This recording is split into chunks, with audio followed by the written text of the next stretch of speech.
What's up, grinders? This the show of shows. Oh yeah, hit that like button, share it out. We going early tonight. Yours truly.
On the rise now.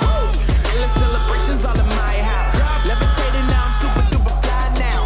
London boy, but DC where I reside now. Put the time in while you always yelling time out. If I quit it, cause I know I'm coming with it. You were sitting, you were wishing I was handling my business. Now I got the ball like Harry Potter playing Quidditch. And my business so humongous, you would think that happens in it. Oh man, I'm all that, yeah, I'm all that.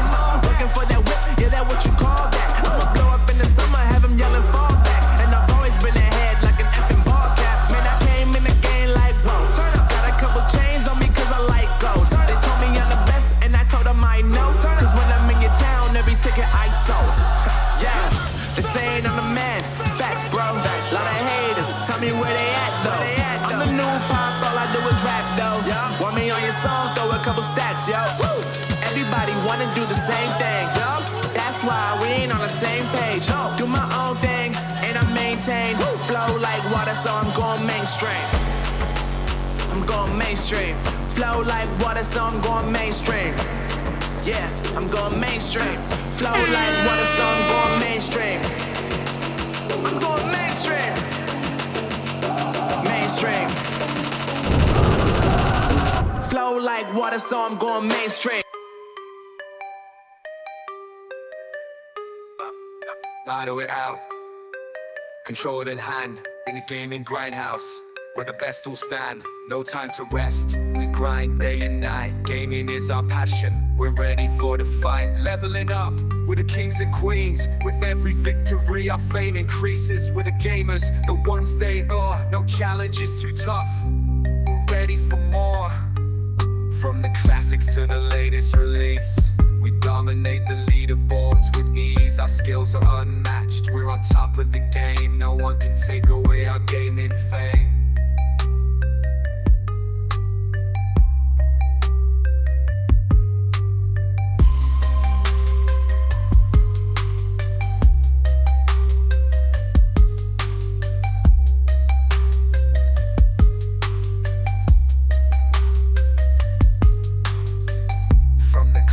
To the latest release, we dominate the leaderboards with ease. Our skills are unmatched. We're on top of the game. No one can take away our gaming fame.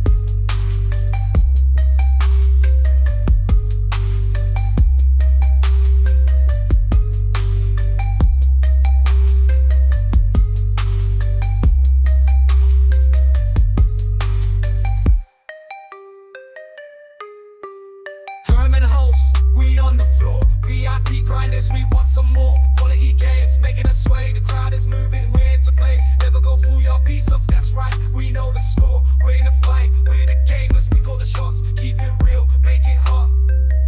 In the club, we're feeling the vibe. Hermen hosts got us feeling alive. Grinding hard, leveling up.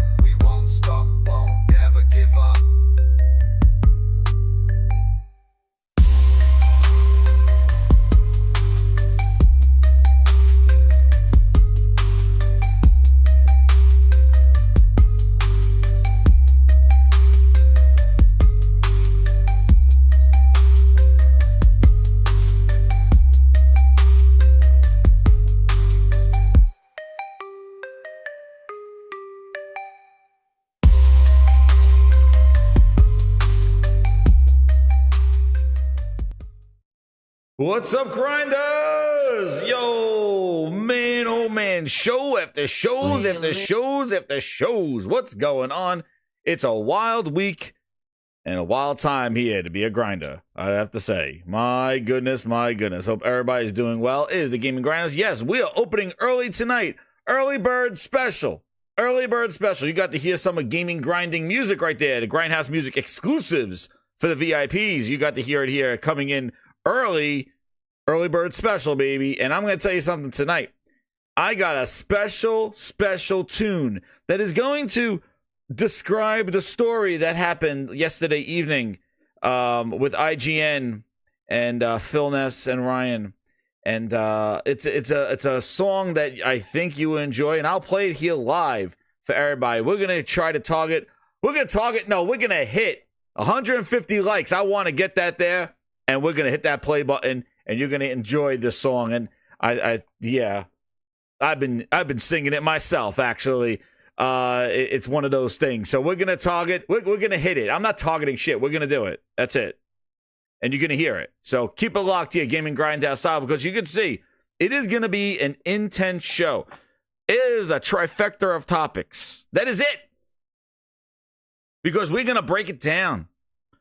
Because that's what we do. I don't just play a little clip. Oh, no. We're gonna go through the Philness. Because he opened up his mouth. And we're gonna go through it. Because after that showcase, everybody, I came on here. I told you about that showcase. It was a good showcase. And I'm not gonna take things away from the showcase, but we are gonna go back and look at some things. Some things that kind of because I know what the strategy of this showcase was, because I did like it. I liked what I saw, but then, we go back and realize, wait a second, where's this coming from? We know what this is. And I know what it is. But like I said before, while it was a great showcase, the major topic for yesterday's show, that brief show that I did, going over the initial impressions, is they need to deliver. And that's something that they have not done. They made promises, but have not delivered. And this, I think, is just a refresher to try to get people back on the hype train and then fizzle out again. But definitely, we'll go check that out with it. So let me see here. Shout out to J-Dub. I was on the show last night, and Blaze was on there as well, dude. It was a fun-ass show. So I was out there. Thank you, J-Dub, for inviting me. And, Grindhouse is open. I know it's early bird specials. But yes, so shout out. Let's get these grinders in. Here. I see you guys chomping at the bit. They wanted me to go live last night, the midnight hour. Well, I was like, oh, no, I can't. Ooh, man, I got to refresh my voice after doing all those impersonations. My voice was a little parched, so I couldn't do anything late in talking about the Philness. But I told you, I said it. I told you the real juice from the show will be after shows, the after parties. That's where it's going to happen. The showcase was the mirror and smoke, but the real, how the coffee, how the sausage is made, who's behind the curtain. I told you it was going to be the after show, because that man can't keep his mouth shut. That's what happens. I know. When the Grindhouse calls, you got to accept the charges. That's right, Josh. So shout out to everybody coming on in here. Let's get Josh. Josh is in here. VIP Grinder, Ryan, Mr. Tennis, Bender of Strings, Hero Down Under. What's up? He's hyped for South of Midnight. Yo, those two games. Yep, I'm hyped for those as well. Thank you, Hero Down Under. Anonymous Boss, let's go. Ephraim, let's go. That's right. RPG88 JC, what's up? Yo, what's up, Thrifty? Shout out to Thrifty on Wednesday nights. Maniolas, how you doing, Chad? How you doing? The Unknown. Who else is in here? Dan S. We got Dreps, Ryan, Neil, Matty Beast, Mr. Carters, Mr. Tennis. We got the Misters in the house. Mister. We got him here. Diablo Dark Matter, what's up? Tool Man, we got the tools. We can officially start. We got the tools here. Toolbox open. Here we go. True SSJ Havoc, how you doing? Yo? What's up? Richard Farmers, the Farmers in the house. Big Razzo, Dribbles. Who else we got here? Ghost of New Orleans, oh baby. There he is. We got New Orleans in the house. Like I said, Nam's Bus Plus Ultra. How you doing, man? You're El my number Nini, one customer. Ultimate Grinder, El Nini, what's up? Hope you're enjoying the music. Let them know how good that music is that you're getting day one on Grinds Pass. Tell them, El Nini. Ultimate Grinder right there. Shout out to you. And Toolman, tell them as well. Hey, Zeus, what's up? Oh, man, we got the grinders coming on in here early. Oh, man. Yo, Liquidator with the 2. He goes, did you clip Shaggy McGraffy? The ZOINKS. Oh, man. No, I have done more than that, Liquidator. I have done more than that, and you are going to want to stay for that. Oh, man. I don't know. I guess there's a lot going with it. What's up, Steve Leone? How you doing? That's right. It's Grinds Pass. I give you quality freaking grinding. There it is. Grinds Pass. Quality music day one with videos. You hear some of the clips. You get it all in a freaking playlist. In a playlist where you could just jam on it. That's it. You could just put in a playlist on YouTube Music and jam to the songs. Because some of them definitely are awesome. So definitely. RPG with the 1 gift amendment. Thank you so much, RPG. Giving the love of the VIPs. They want to split with Hermen Holst. I told you already. We're going to really go into the showcase. It's mostly going to be about Microsoft, but I got some inside knowledge. We're hearing, Fonz. What we're hearing, what I'm hearing is I got exclusive insider video of Hermen Holtz preparing to get first-party content ready for the PlayStation Showcase. Ladies and gentlemen, exclusive video. Exclusive video right here. What's going on here? I got exclusive video. Hermen Holtz sent this to me personally. He's like, Grinders, share this with the Grindhouse. Let them know that I didn't forget them about quality games. So I was like, okay, Hermen, I'll share it with everybody. So this is his insider video of Hermen Holtz getting ready to tour his studios and getting that first-party gameplay that you can't wait to show.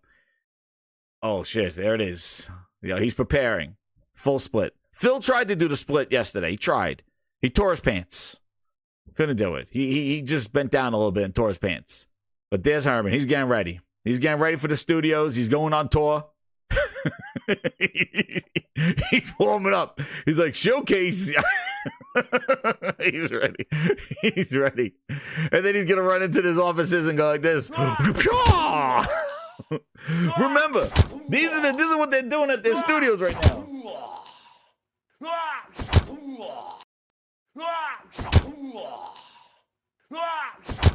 That's what they're doing right now. Remember the cartwheels? Well, Hermen's getting ready. He's getting ready. That's exclusive video right there. Hermen stretching.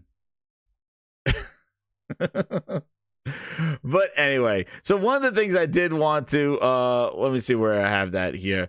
One of the things that did happen today was the Ubisoft Connect or Ubisoft Don't Go Full Ubisoft show. And like I said, there's some sad news here. I'm a little. I might have to go full Ubisoft after today's show. There were a couple of highlights. I'm a little. Oh man, yeah. So I watched Ubisoft Connect, and I gotta say, good show on them. They did a pretty good show. There was definitely some highlights in that show for Ubisoft. And let me make sure I got the right one, man. I clicked on like 3 different Ubisofts. One was telling me like, a descriptive one, and one was sign language. And I think this is the right one here. This is the one. So we'll get right into it. So one thing that stood out to me, and yeah, we're going to go skip right through it, is Star Wars Outlaws. Now, this was shown last year, but I have to say, I am impressed with Star Wars Outlaws. The fact that they got the old school Star Wars arcade game in there was pretty awesome. But listen, yeah, that is awesome. I've been playing that freaking old school Star Wars arcade game. That just like this old school Star Wars. Yo, this game looks good. I like the combat. I like in the exploration. I'm liking what they've shown, and I like that you go and I'm going to show you another part. What's crazy? You go from that space combat, dude, and she goes right into the friggin' planet. Starfield.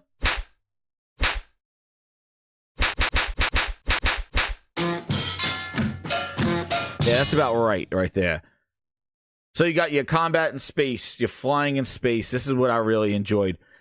And yes, and that was the other thing, you know, where this like, what is gameplay? What gameplay behind the back, and it's a video gameplay. What, this is gameplay, and I really enjoy that Ubisoft show that. Like Ubisoft just shows uncut gameplay. Like this is how you show your game.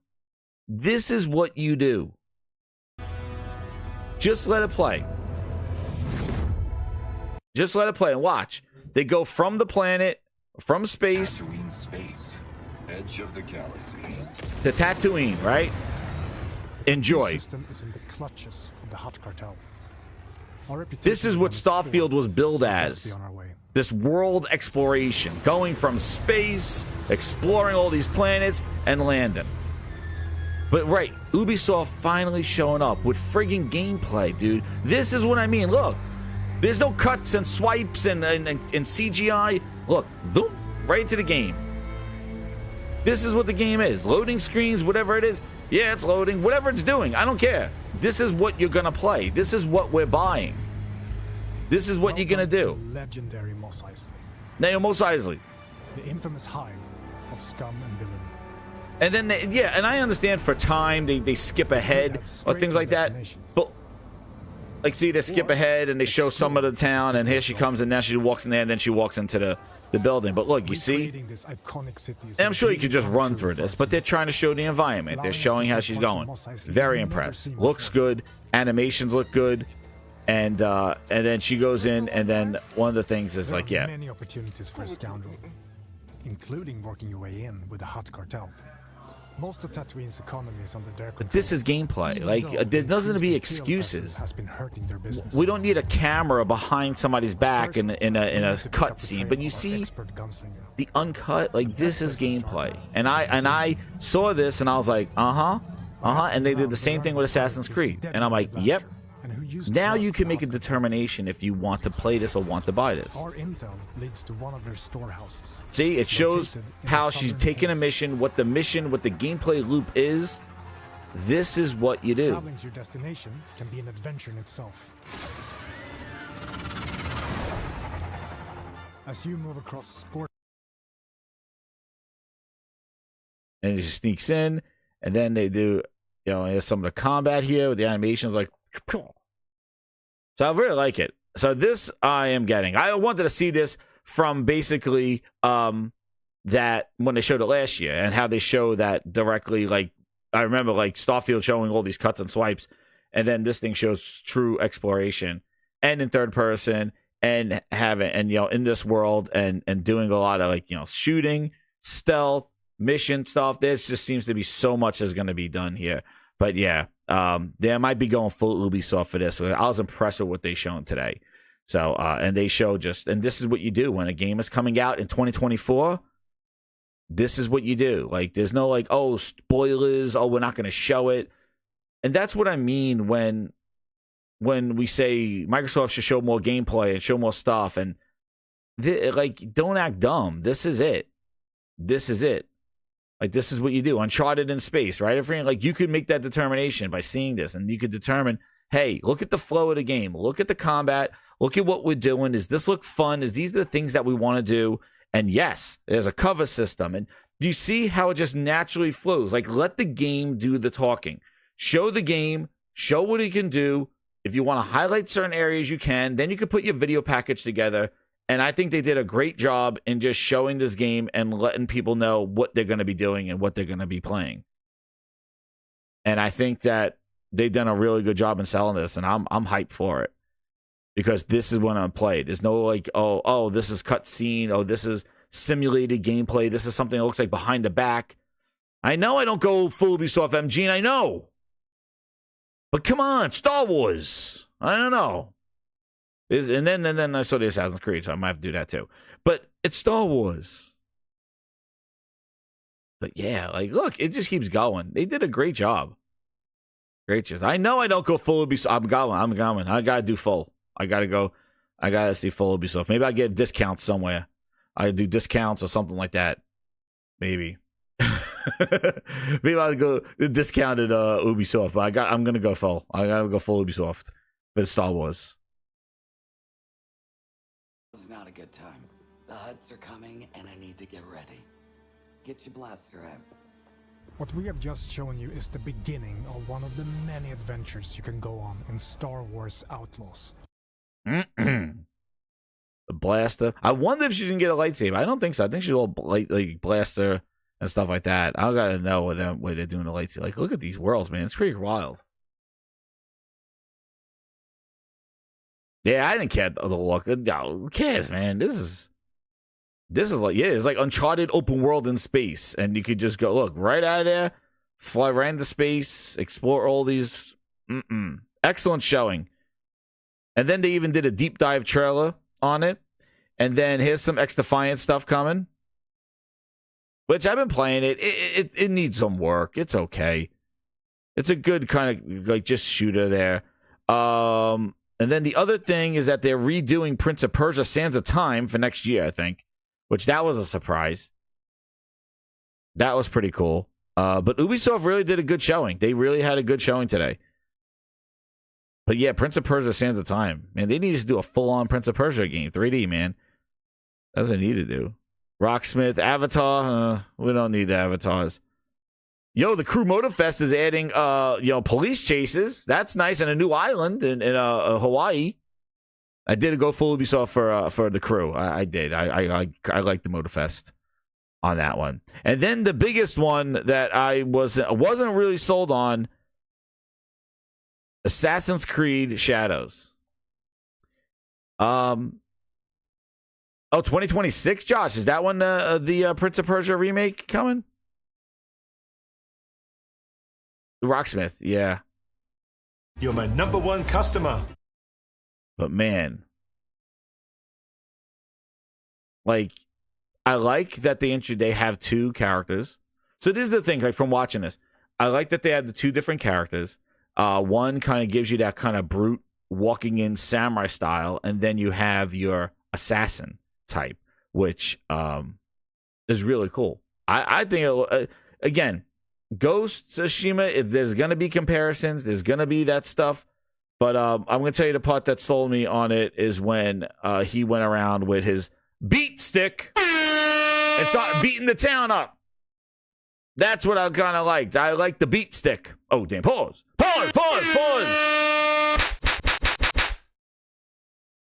He walks into town with whatever the stick is and starts beating everybody with it. After and again, I just appreciate the gameplay. Yes, walking through the town maybe a little boring, losing attention, but but you're gonna do this and show how you get a mission, how you fight, how you have a samurai fight. Like this is part of the game. This is what it should be. It shouldn't be cuts and hides. Like I appreciate just raw, uncut gameplay. Because like I said before, we're getting less of this, and that's where I have to give Ubisoft that respect, that at least they're showing uncut gameplay. Whether you like it or not, I want this to come back. I want this. Just show us gameplay. And that's it. It could be less games, more gameplay. And that's where I said, after that Jeff Keighley Summer of Grapes Fest, I said, like, I'm just getting sick of these shows. I don't like how games are being showed to us. There it is, the beat stick.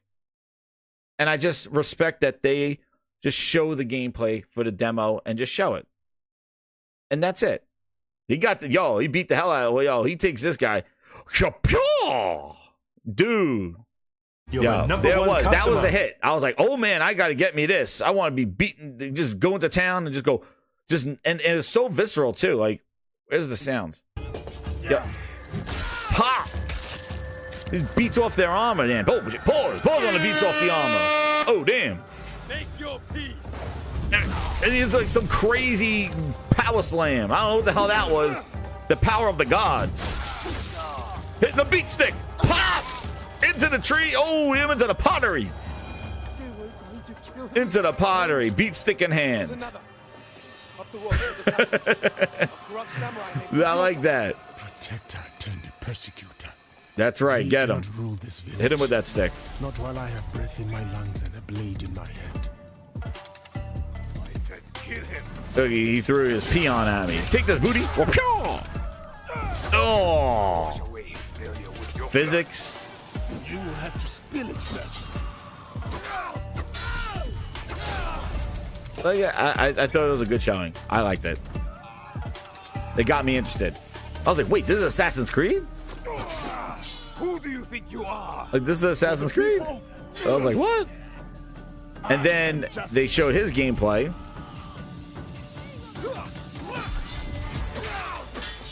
And he's just like, definitely not the atmosphere that you get in Ghost of Tsushima, but again,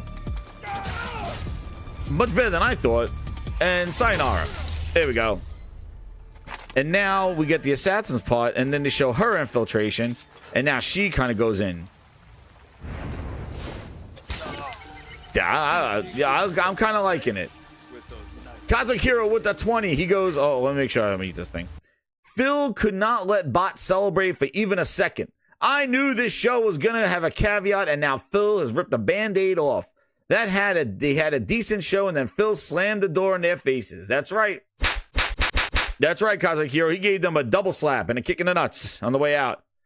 He didn't even let them get 24 hours of Xbox's back. They were in the middle of saying Xbox is oh, Phil. Oh, man. That's what happened. What's up, Liquid Date? He goes, $5. He goes, they need an open world Star Wars that has Jedi and Sith. I agree. I know. Like, I'm wondering if they're going to have lightsabers in that friggin' thing. But yeah, I know, definitely. I do like that open world Star Wars. That's why I'm kind of liking it. And the combat in this game, Assassin's Creed, got me intrigued. It got me intrigued. I'm like, oh. You know, because I like the different characters that do different play styles, different infiltrations, different moves.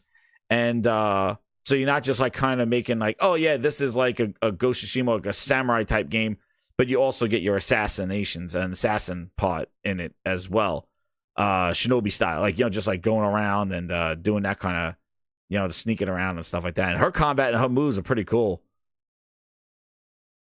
So, and also the other thing that they added is that this is going to have a full seasonal cycle.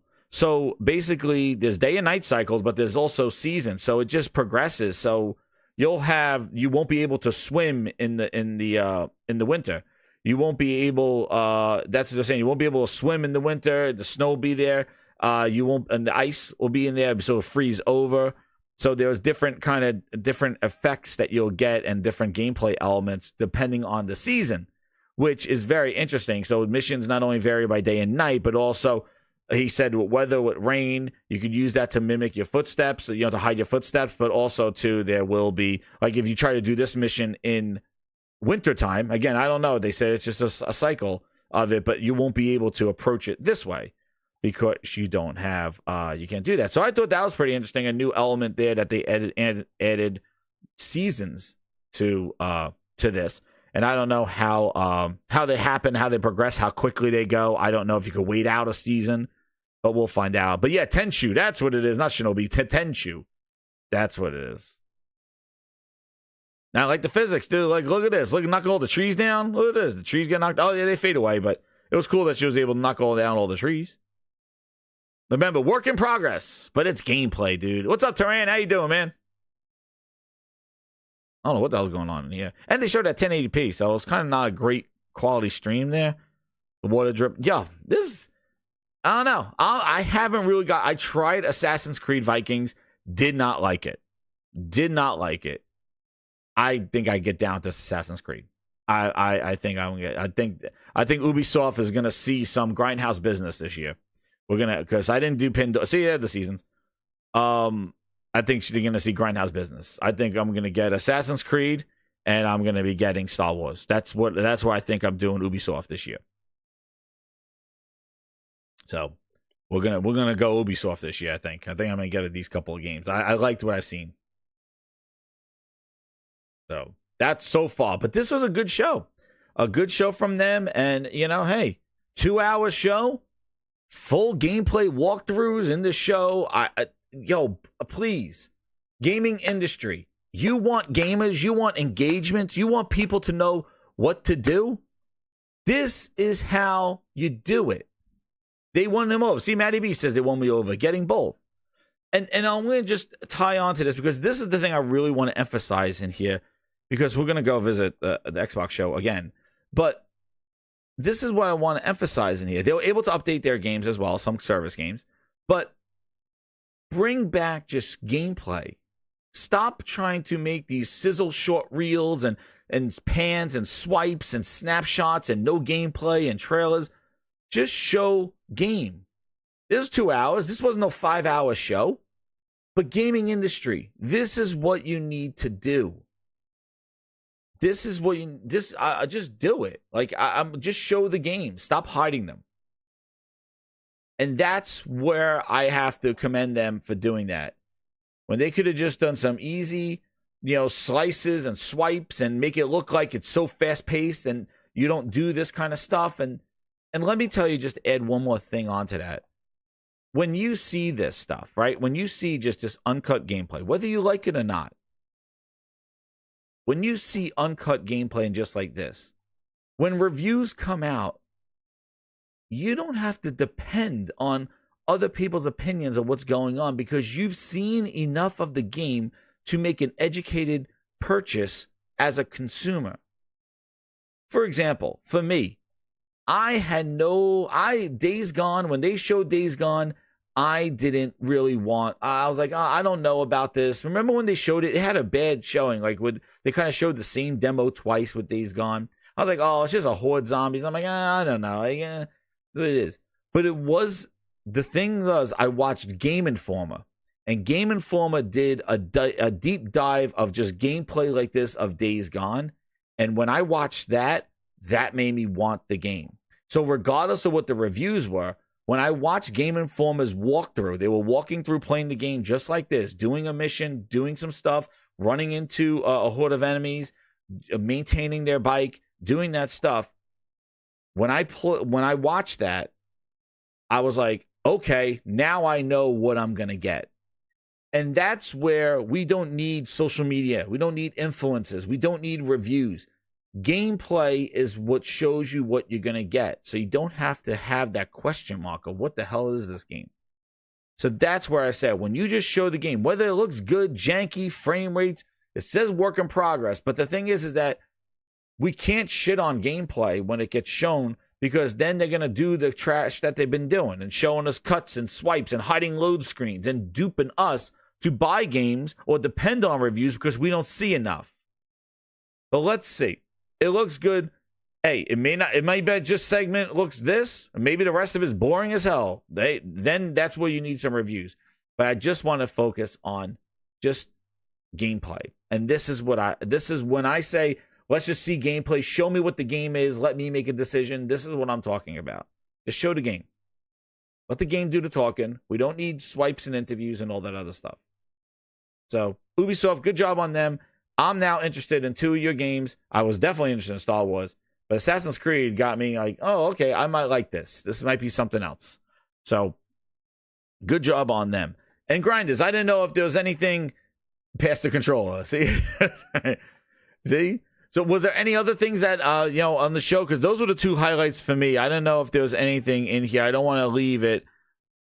Skull and Bones, they had some interviews about that. I think, I don't know.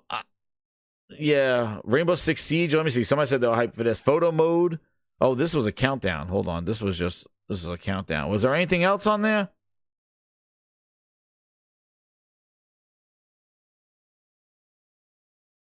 See, Virtual Farmer says AC and Shadow. Yeah, because again, Assassin's Creed, I have not been like really into those. I didn't buy last year's Assassin's Creed. Here's Extra Defiant. What are they doing with this?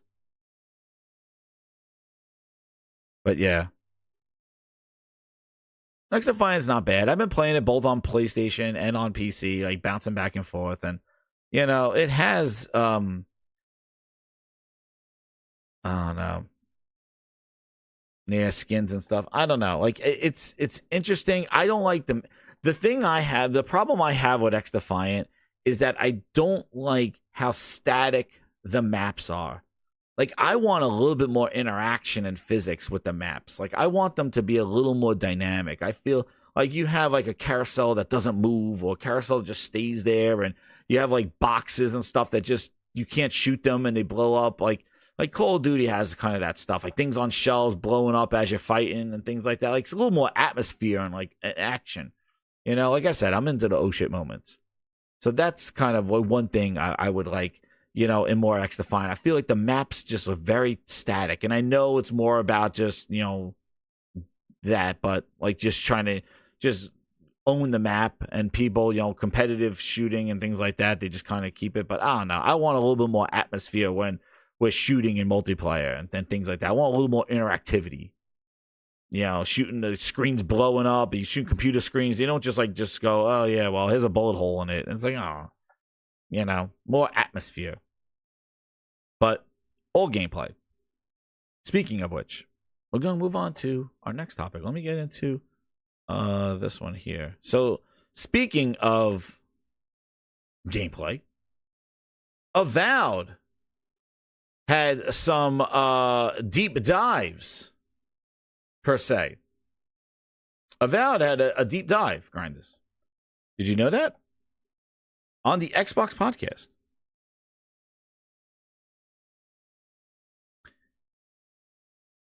I was like, oh, a deep dive. Let's see what this is.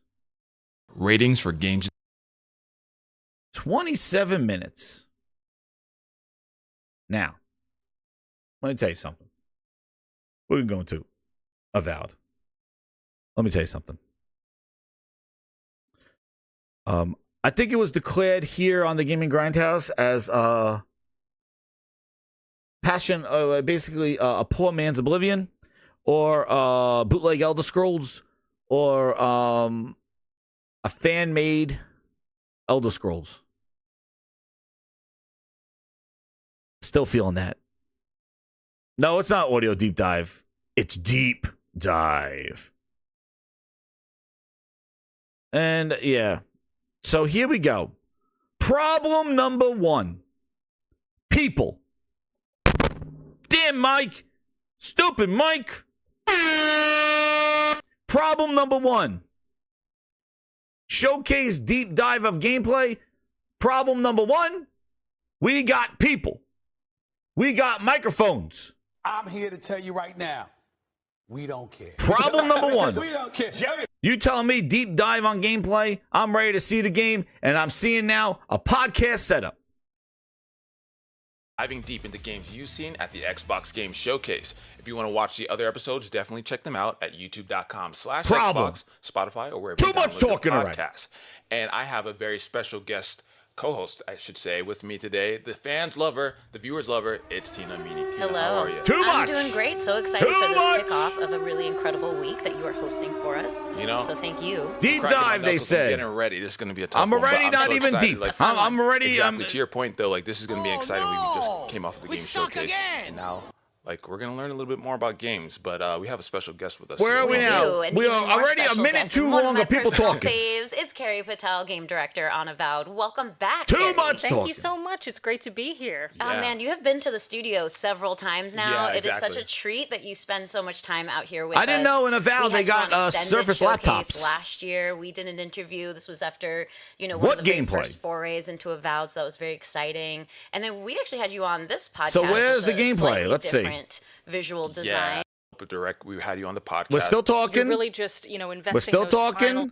Over the finish line. And 3 minutes. It was that one.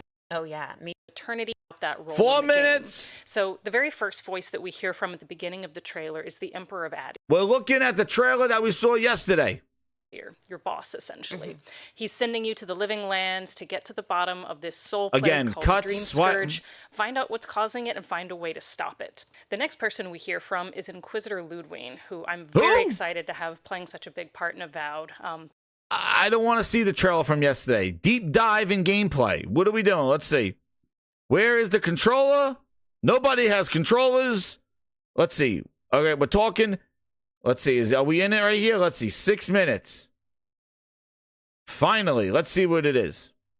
And here we have some Sporlings attacking Yatsley, who is going to be one of our other companions.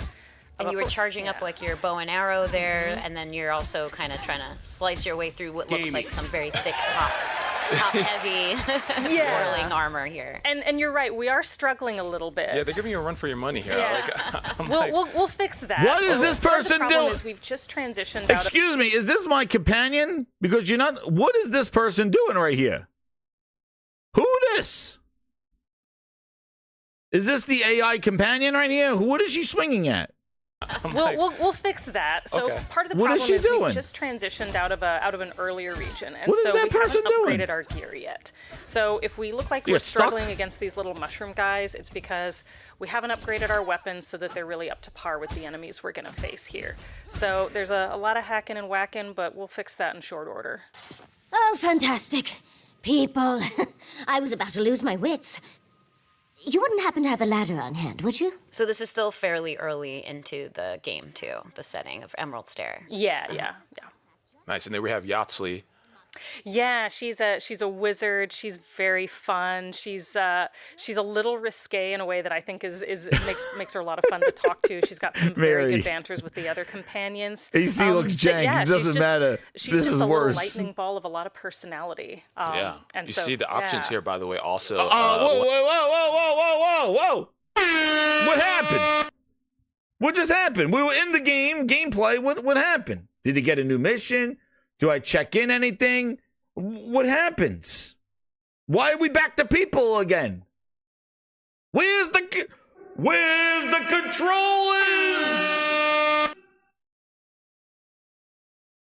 One of the great things about your game is, of course, dialogue options. Tell us a little bit about how that's playing here. So we're back. Thank you. We're back to gameplay. Of those that we had a little symbol at the front of those options. Oh, you can zoom in on game? Okay, we could zoom in. Some of the options available to you are dictated by choices you make at character creation, choices you make as you level up your character. So you zoom in like this? So some of them are tied to specific attributes. Some of them are tied to specific backgrounds that you choose at the beginning of the game. And a lot of those will really, in different cases, either add some Why are we back to the people again? Possibly a different outcome to that conversation. Here we're really getting to know her as a character. Wait a second. Is this lady walking us through a screenshot of the game? Is that what's happening right here? Is there a screenshot of the dialogue and they are walking us through it? Holy Spirit, activate. Are we walking through a screenshot? Holy Spirit, activate. And so, we're just kind of choosing the tonal direction of this conversation. Yeah, she's a little, She says you're tall, striking, and well zooming in on the dialogue. It is like she's flirting with us. Shit. So what would happen if we pass the conversation check for the flirtation option, which I assume is this first one? Yeah. Well, you'll have to see in a bit, but... Play the fucking game! Holy shit! What the fuck is going on? Why are they hiding it? What? Fucking game. Play the game. What do we do? This is what I mean. Play the game. Why is it so hard? If you flirt with Yatsley, she will flirt back. She seems like a flirtatious type. If you keep encouraging her. Now we're talking to this dude. Who this? Who's this? We're talking to the person with the ears. Now we're talking to the Smurf. To climb you. Careful, darling. I already have a lover. A good one. Skilled with his hands. He always carries a ladder. She rebuked me. Oh, no. Well, you know what? Maybe keep trying. But dialogue no. check. Yeah. Yeah. But no, like, visually speaking, like, I think this is the first time you all are also showing, like, gameplay at night, right?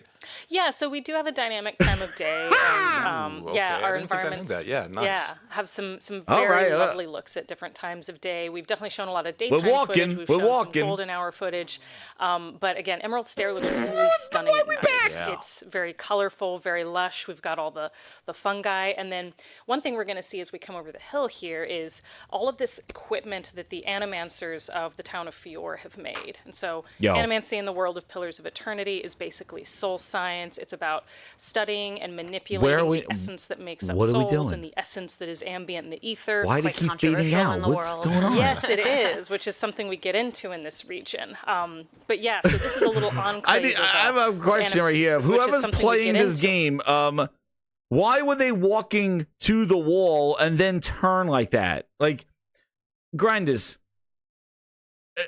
I need an explanation here. See, and again, why? Emerald Stair looks really Why are they stunning walking at to night. the wall? Why Very is it turned colorful, like very this? lush. Like, watch. We've got all the fungi, and then one thing we're going to see as we come over the hill Why here when she is cuts to the all of when they this cut back to her? I don't know why. Animancers Why of does the town thing of when it's Fjord walking have to the made. wall? Animancy They in the world of turn Pillars of Eternity is basically like a soul robot. Science. It's about studying. There's AI and playing this game. manipulating Like, the watch. She essence that walks makes up to souls and the essence wall. that is ambient in the ether. And watch how they Quite turn. controversial Is in this the world. AI? Yes, Watch. it is, which is something we get into in this region. Who But yeah, turns so like this is a that? little enclave Who's of, playing this game? of animancers who are Get kind of free gameplay. to study, outside of the, ZOINKS! the watchful eye of the It's shaggy larger gameplay. authority here in the Living Lands.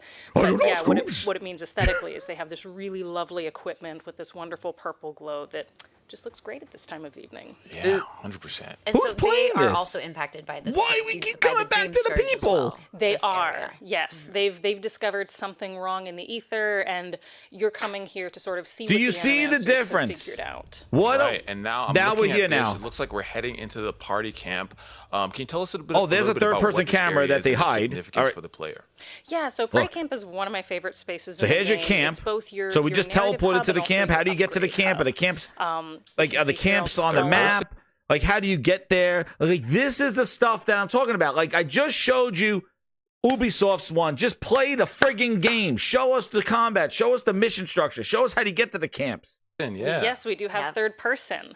A lot of the footage we're going to see today is in first person, but we do have a third person option for players who prefer it. Now back to But yeah, in cutscene. party camp, that's where you'll get to know your companions better. You can kind of get to know their backstories and sort of, get to know This them game better comes as out individuals. You can this also year, hear them getting to supposedly. know This one year. another through You're their my number banters one at camp, customer. which is always super fun to eavesdrop on. And it's also where we can upgrade our gear. So we've got our party stash where we can stow a lot of extra equipment. We've got our upgrade screens. And here's where we're taking some of our older gear that we picked up in the previous region, and we're going to upgrade it so that we're better equipped to fight the enemies here. Yeah, Sporlings. Yeah, Watch out. we're coming back. Oh, We're yeah. going to be way better. But I want to touch back on what you said around the banter around with your companions. I've always found that, like, in those kind of camp areas in games just in general, like, that's where I love. Yeah. And I love that you all are including banter between the other companions, as well, yeah. because that makes it feel more alive. There Like, is a you're just third-person listening mode, to yes. the, banter, but But they is there have conflict stock between gameplay some that of they the must have companions? clipped. You're my Yeah, they number have And one that's what they're customer. talking about. This is Scourge and, not, like, what you should nobody's do with playing it. this. Exactly. So what can we expect to hear when we're listening, eavesdropping in on the banter? So you'll hear a lot of different things. One thing we really wanted to create with Party Camp was this sense that, you're adventuring and exploring together through this big wilderness, all of these different landscapes, and Party Camp is this quiet space where you can all kind of huddle together, share a moment of respite, and, the pace and the tone of everything is a lot slower and quieter. So some of the banter is going to be kind of quirky and fun as these characters get to know each other and kind of dig into their different personalities, their different eccentricities. Some of it's going to be a little more somber as they, kind of reflect on No, different I don't think it's events that delayed. I y'all think have this is seen, supposed to be different coming out in things y'all have November. They gone didn't even through announce the together. release And then, date during the show. As you get to harder decisions They in the didn't game, even there are announce gonna the be release moments of date. conflict The release where date. They leaked it disagree yesterday, on but what they the took it right away. course forward is, or they disagree on maybe actions that you've taken up to this point, and they're kind of hashing it out with one another. So it's really just where these characters get to come to life a lot more. So you're going to be judged the whole time. Good. No. While they're talking, I'm reading super chats. We're reading Grindhouse super chats while they're talking. They're not showing anything. I saw this lady 20 times, this interaction. Twisted Sin with the 24 months, 2 years, VIP Grind. He goes, this is coming in hot, isn't it? This isn't a good showing. No. Anti-Prez with 10, he goes, I'm confused. IGN said Phil is a big gamer and knows games, so why do all the Xbox games look like they were approved by an alien discovering games for the first time? Is he still learning? Of course he's still learning. He's a gamer. He's like you. He's playing Vampire Survivors. That's what he's playing. They're just looping now the same stuff that they've shown. Cosmic Hero 270 with the 5. He goes, we are back to Xbox hiding games. First the showcase, now this. What are we doing here? Yeah, what are we doing here? This is what I said. The delivery of the games. These games are coming out this year. This is your time. This is your showcase. You don't do dev directs throughout the year. This is the time. This is Avowed's time for you to tell us why we need to get this game. Nope. Hide the game. This is what I talk about. This is why I show you. Like, they do this with all their friggin' games. When it comes to the game, they really progress in the environment in Emerald Stair with a little bit more skills. Just play the friggin' game. Yeah, we wanted to try to, as much as possible, give what the hell was that? The guy used fire and that's it. Let's cut back. Obviously solutions in combat, but also solutions in exploration. It's very disoriented the way they're showing this. There's almost always more than one way through a particular barrier. But what the hell? Weapons, your own ability. Why do they keep fading in and out? What are they doing? Why don't they let just the game play? These spells, weapon enchantments, sometimes even your companions who can, use their environmental abilities to help you get through barriers like that as you build the character you want to play.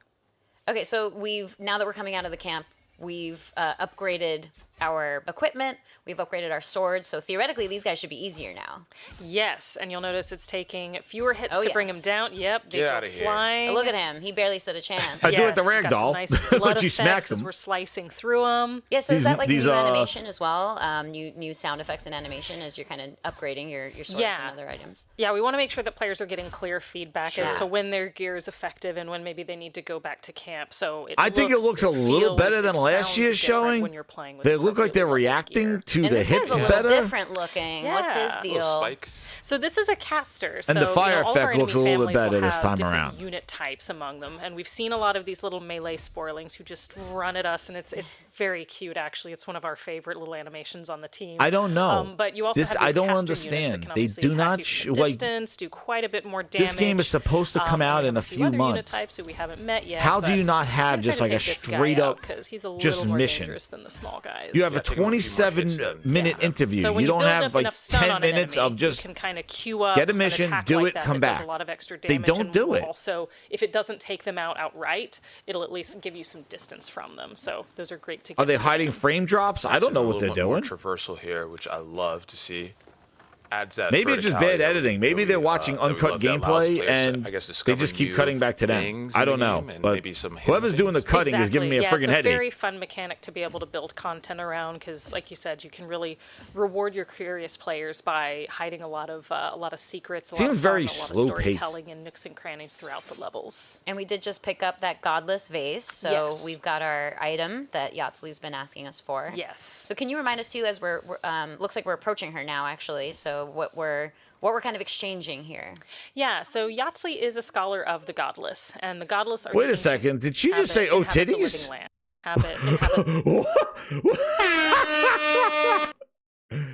Wait a second, did she just say "oh titties"? Gone. Did I see that? Looks like we're approaching. Wait a second, Grinders. You want to zoom in on some dialogue? I think she says "oh titties." Pause. Now, actually, so what we're kind of exchanging here. Yeah, so Yatzli. Ondra's titties? You found it? What? What the fuck? What the fuck? Is that who says Ondra's titties? You found it. What am I reading this right?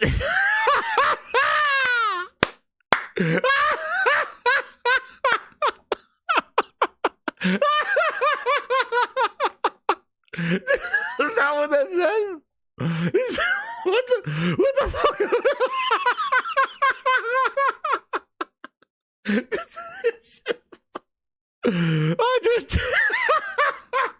What the hell kind of mission is this, Booty? Get your dirty ass in here, you shit finger. Booty, you shitty son of a bitch. Trash finger in hand. Spell Ondra's titties. What the fuck? Oh, shit.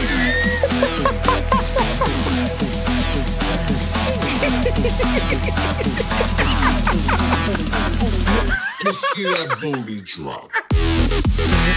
What the fuck is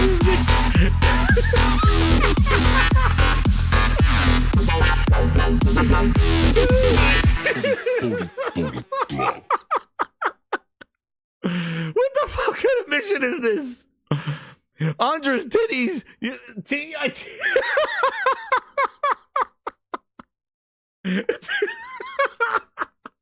Oh shit! Excuse me? Whose titties are we looking for? What the hell kind of mission is this?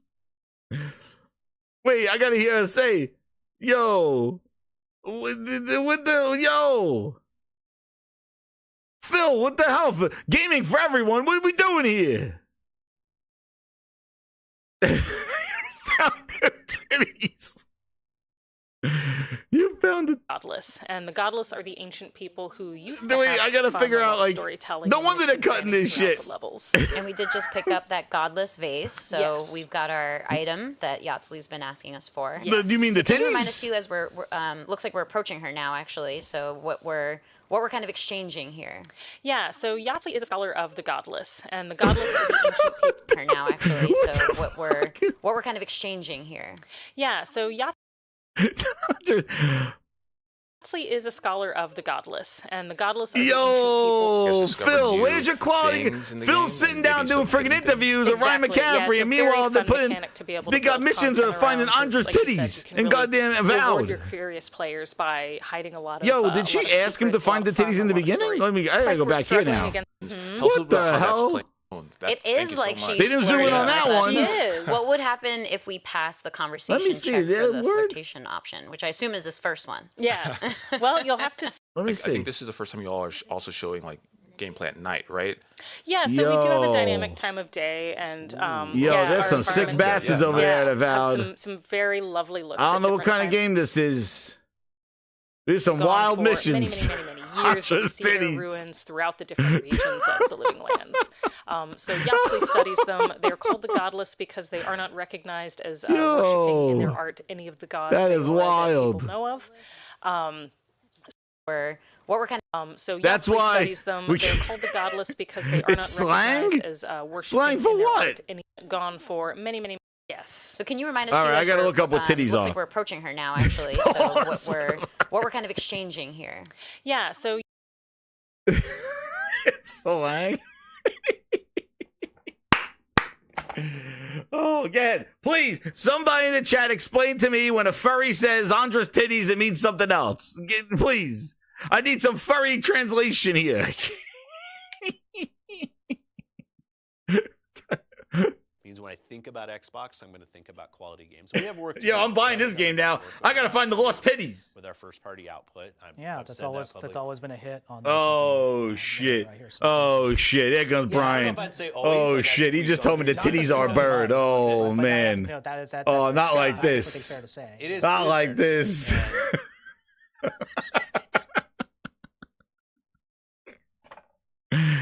Oh man.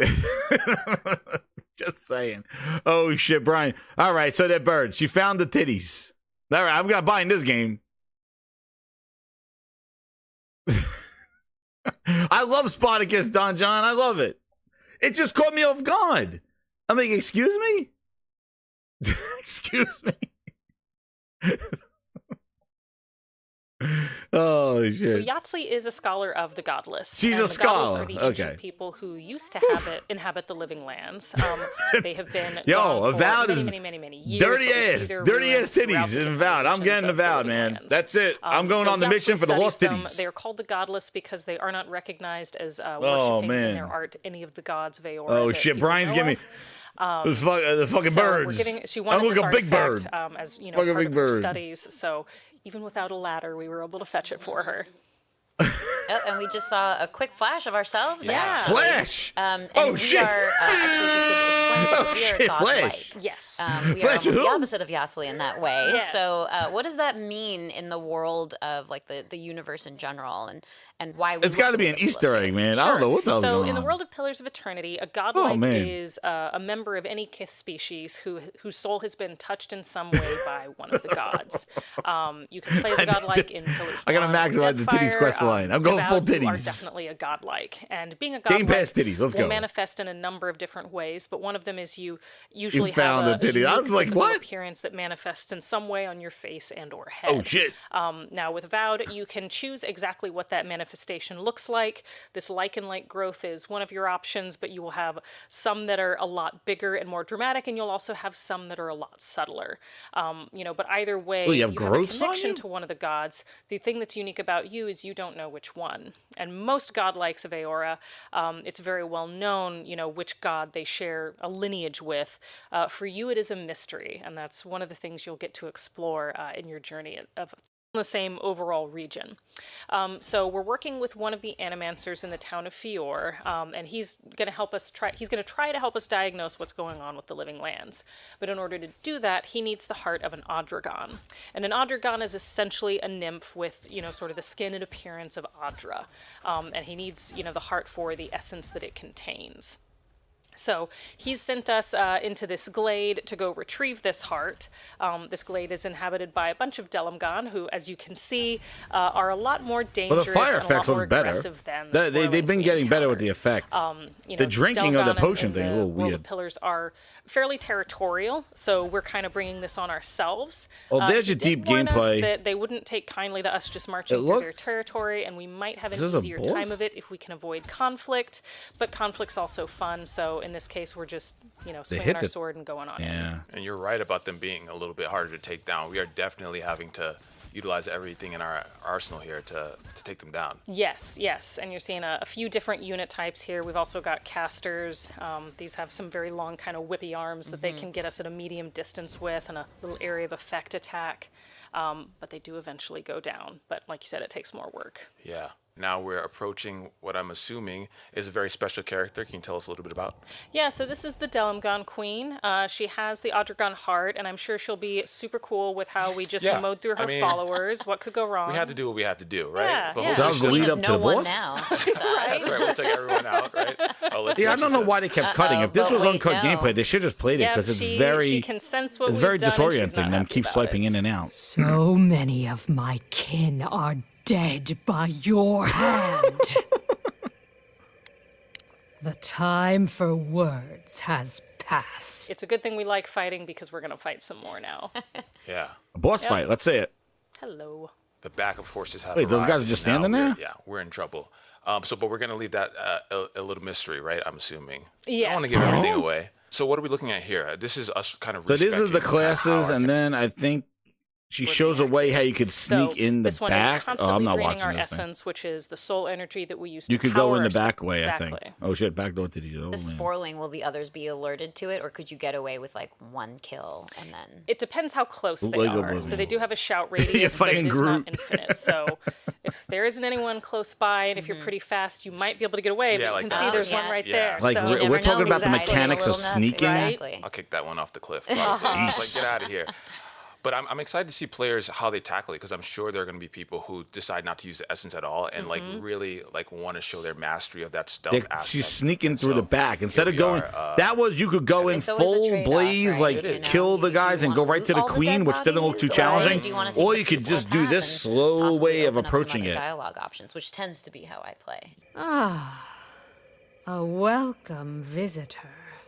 It has been so long since one of your kind has walked in this grove. Well, there it is. In this case, the Delamgon Queen has recognized that we haven't killed all of her followers. And so there's a little more of an opportunity to talk with her. She recognizes that we are a godlike. She might even recognize what kind of godlike we are.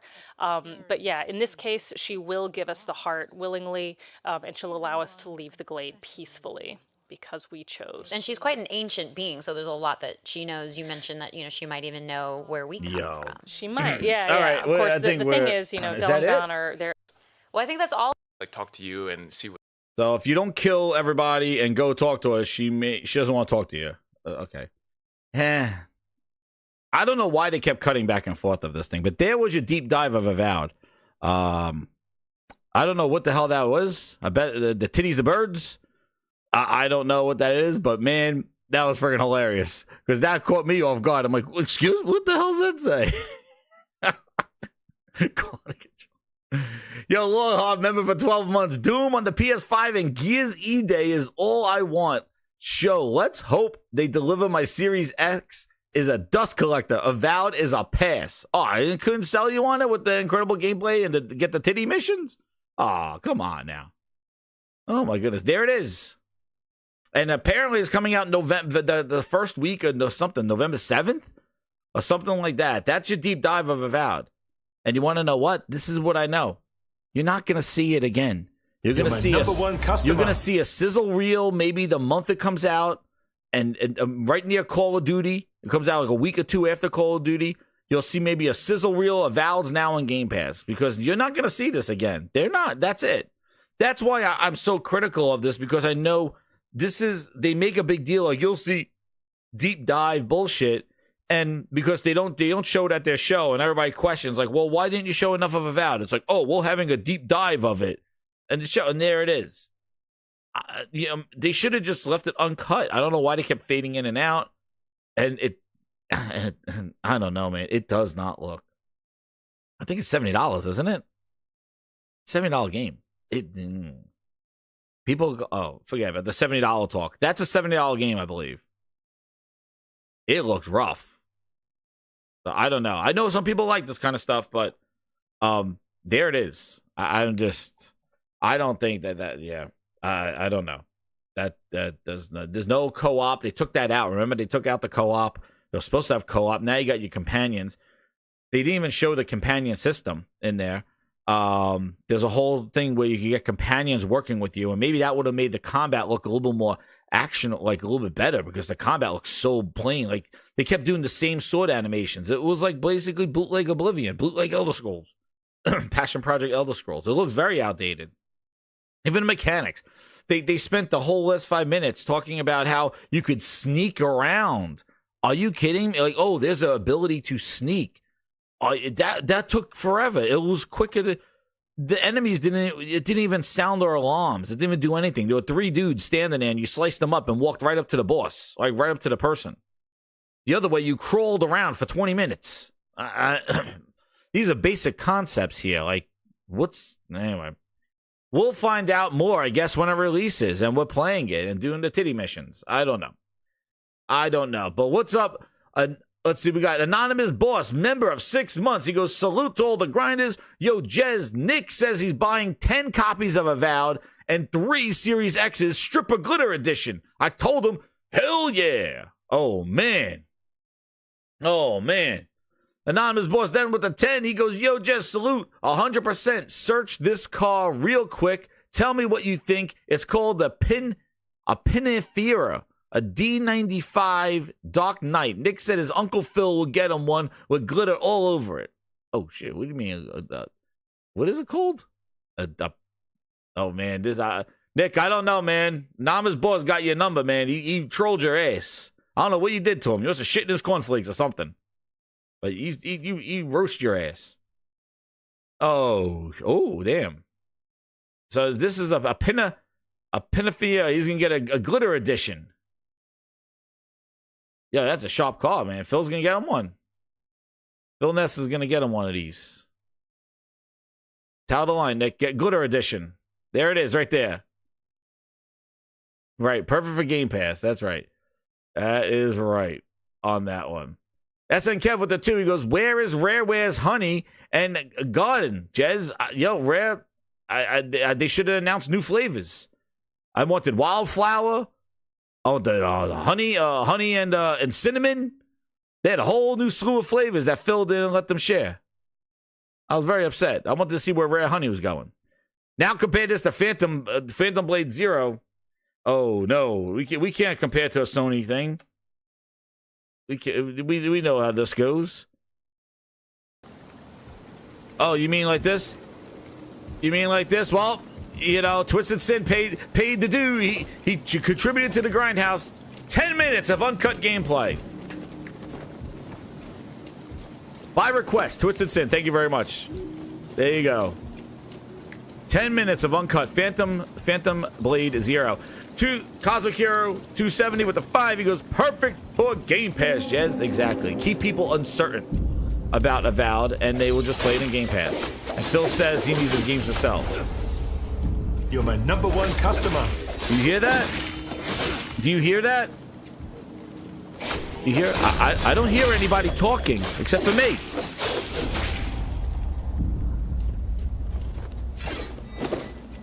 You're my #1 customer.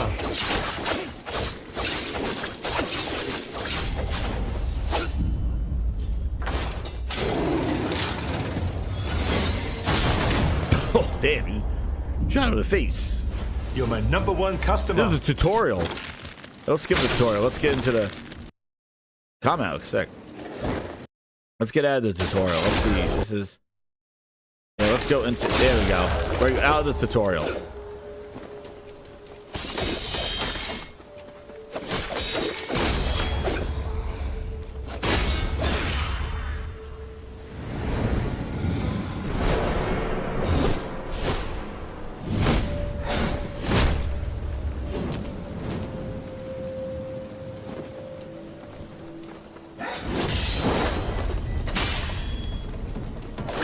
Yo, that was wild, dude.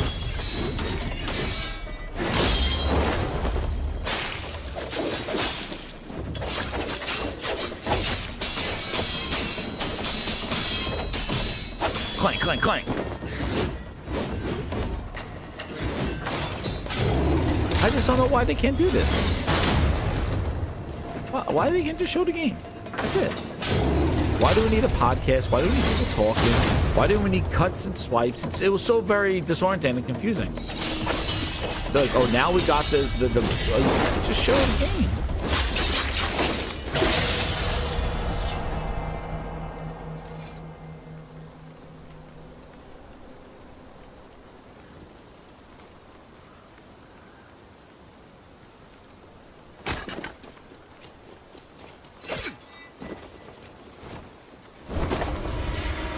This is Phantom Blade Zero.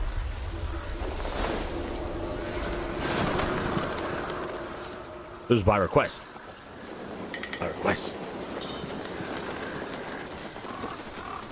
Like, you need anybody talking or anything like that? Nobody's gonna be talking and saying, well, look at what, like, there's a time, like, you could break it down if you want to have people talk about a game, but you first show the game uncut like this, and then you have, after this, you go, okay, what you saw here, this combat here, we took this, and like, you know, you could deep dive into it that way, but just show the game.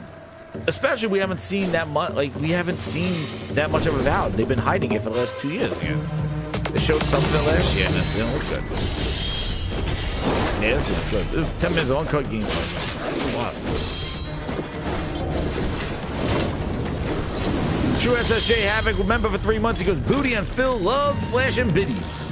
But I haven't seen in any gameplay. This is definitely a Game Pass game, Jez. Where are those biddies? I don't know. There's Booty.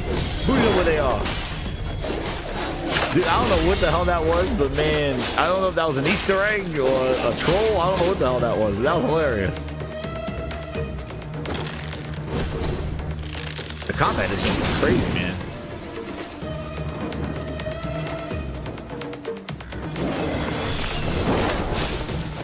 It's like I said, it was like a male version of Stellar Blade. It's like a different version of a Stellar Blade, man.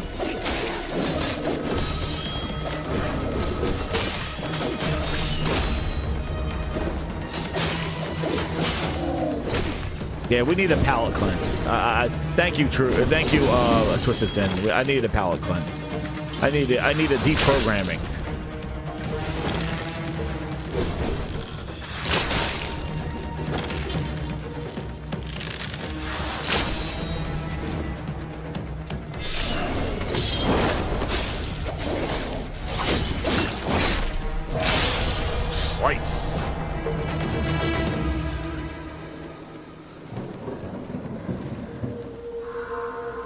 That was good, man. That looks good. You're my #1 customer. But that's what you do. That's how you just do a deep dive of just gameplay. That's 51,000 views 1 day ago. Does not have a release date, though. That's what sucks. And actually goes to Game Night 123 with the 5. He goes, Jez, what makes it worse is Phantom Blade Zero is releasing in 2025. Avowed an indie release later this year, supposedly. Yeah, exactly. And that was my point. Like, Avowed, this is its time. Like, you never, you don't talk about it at all. Now you should, throughout the year, you're not dropping little tidbits of how deep the gameplay is. Or you're not doing any of that stuff. Instead, you give it this one shot. In the more will be followed up in the summer show. Okay, fine. That's it. And we won't see anything about it until it releases. Guaranteed.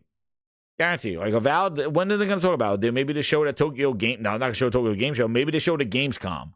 Maybe you get more gameplay at Gamescom. But again, maybe.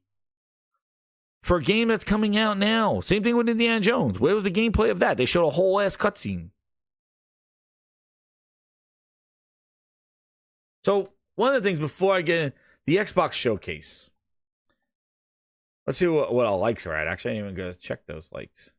Hold the phone. Let me get to these. I know what the hell my video is.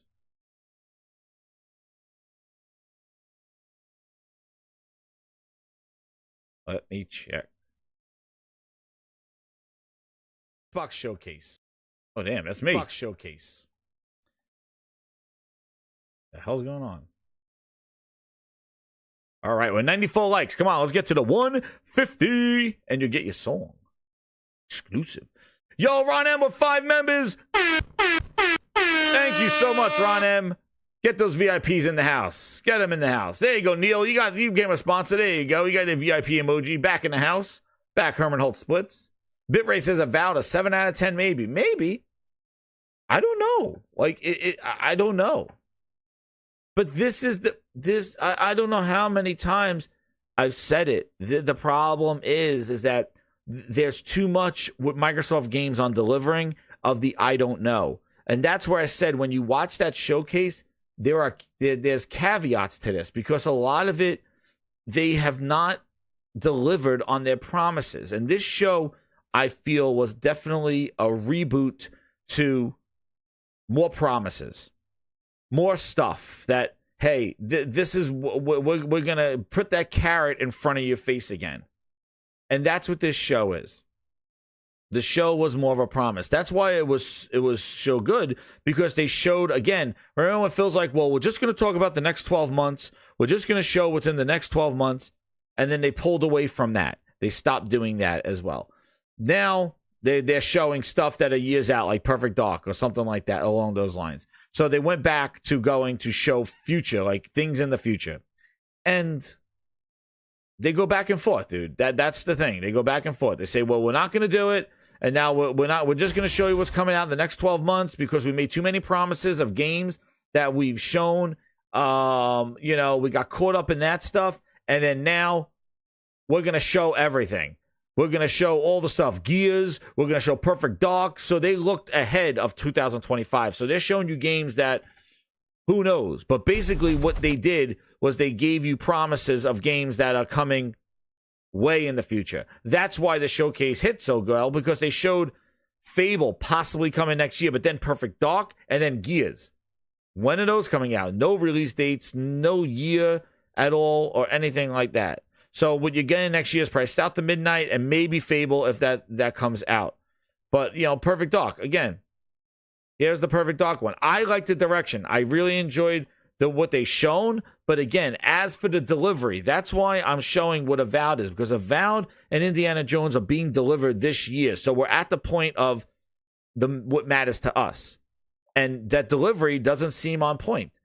Is this game going to play like this? Is it going to be like this? Phil Spencer interviewed with Ryan. He says that they invited other people out there to watch the gameplay of this. So somebody was playing this, he said. You're my number one customer. I don't know why you invite other developers, other heads of studios to come watch your gameplay. I don't know. Well, he recorded it, but he said they played this. So hopefully this is what you get, Phil said. But Ryan didn't ask him about the games. Now, heaven forbid, Ryan asking him about the games. Like, hey, Phil, you know what I mean? So when are we getting Perfect Dark? When is it going to look like? Is it? Nope, he cut him off. Ryan cut Phil off when Phil was trying to bullshit his way through Perfect Dark. I got the video. But I like it. I like how it looks. They need to deliver on it. And look, this was uncut gameplay. This is great. This is great. But let's go back. Let's go back. What does this say? Let's go back. Watch. What does this say, though?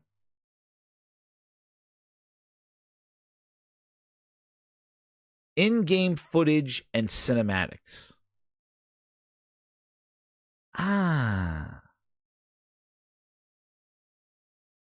In-game footage? You mean gameplay? And know what else I noticed on all this? Not one video from them, not one of these from them says captured on PC, captured on Series X. It says in-game footage and cinematics, in-engine and cinematics. So, was this demo just made for the showcase? Is this... I don't know. And then when you had Dirty Trash Finger come back and say, as the game progresses, what do you mean? You just showed a nice chunk of uncut gameplay for this game. What do you mean? So this is where the question mark on the delivery comes. Not captured on Series S, not captured on PC. In-game footage, like a news report, like footage and cinematics. And then you have Dirty Booty, trash finger in hand. Here he comes. Agent Joanna Dark is caught in the middle of a near-future war over advanced technology that threatens the lives of millions. We hope you enjoyed the first look at gameplay, and we can't wait to share more from the developers at the... Whatever your name is, get ready for the big surprise. The creativity and talent he said of game gameplay creators are what... So game creators are what make our... He looks very fidgety, though. So, okay. We'll come back to this video. Ryan Grinders, we'll pin it up. That's what Booty said. He said it's gameplay. He says as the game progresses, he says. Right, Booty? What did you say? Incredibly proud of our games and our teams. We can't wait to share more from the developers at the Initiative and Crystal Dynamics as the game progresses. First off, the game was announced. Perfect Dark was announced in 2019 Game Awards. Game Awards 2021? When was it announced? Do you remember?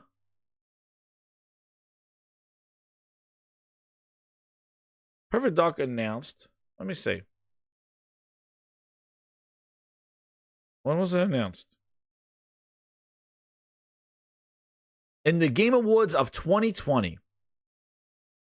When it was announced, Drew Murray was still there.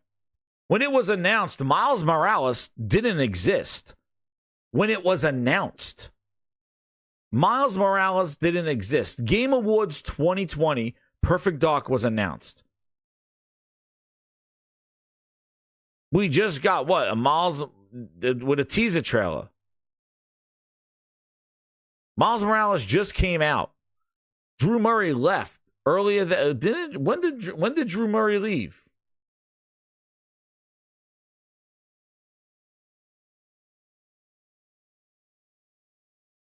Drew Murray left. When did he leave? Let me see.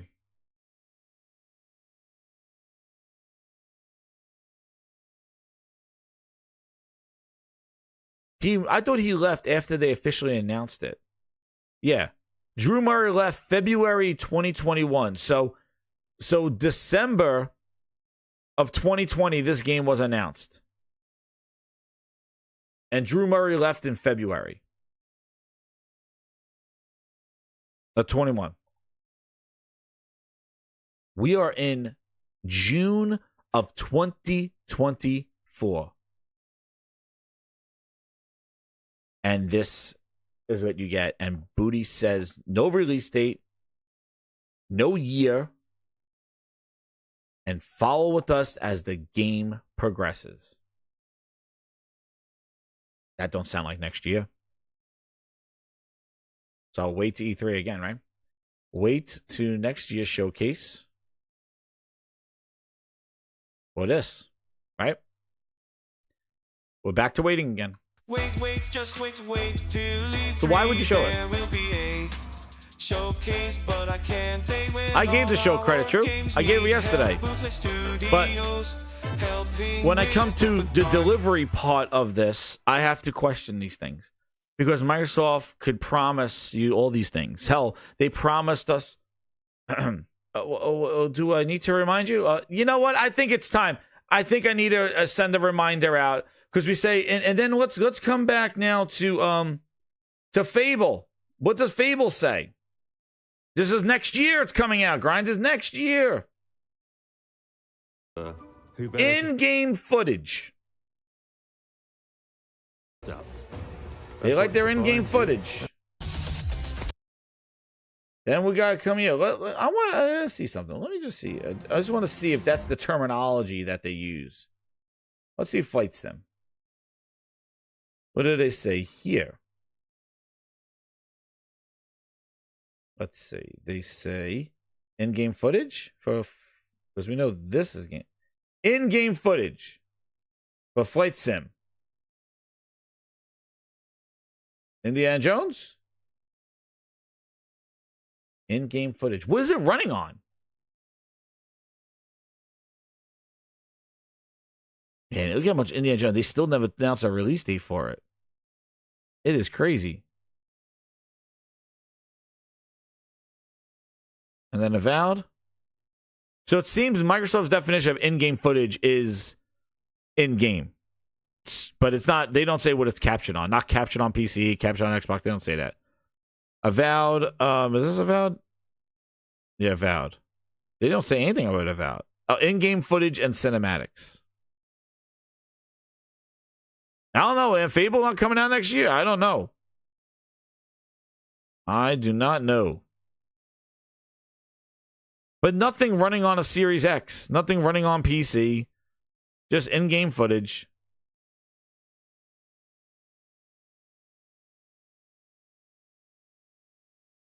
Let me see. And then this whole thing with the... Yeah, let's see what this thing... This Gears of War. This was... They said that this wasn't... Let's see what this says. This says in-game cinematics. Or in-engine footage. That's how they go. So this is in-engine footage. And if you watch the guy on Twitter talking about this, this is in-engine footage.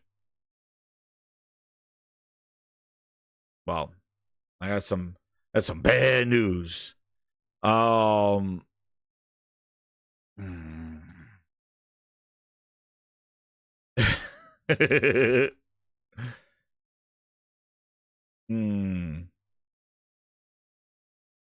have a little in-engine footage for you. In-engine, game engine demonstration. A demonstration. Promises and delivery. Promises and delivery. So we'll come back to these games when they officially come out and they show more, and we'll see if that, quote, in-game footage holds up to what it is. But here's your in-engine, because they are fighting about this Gears of War one where the guy's like, I used assets. We used this. It's not a CGI. It's not a CG. We used assets. It's an in-engine. These are the real character models. Here's another in-engine. From the day we arrived on the planet. Halo, the Lion King. Remember this engine? I remember this engine. Shitspace. You know them. Booty's former name, Shithouse. The Shitspace. You remember them. There's another in-engine. Halo's gonna be crazy on the Series X. Claymores, it's gonna be cray-cray. It's gonna be cray-cray. An engine. Thank you, Microsoft. Next time you say an engine, I remember.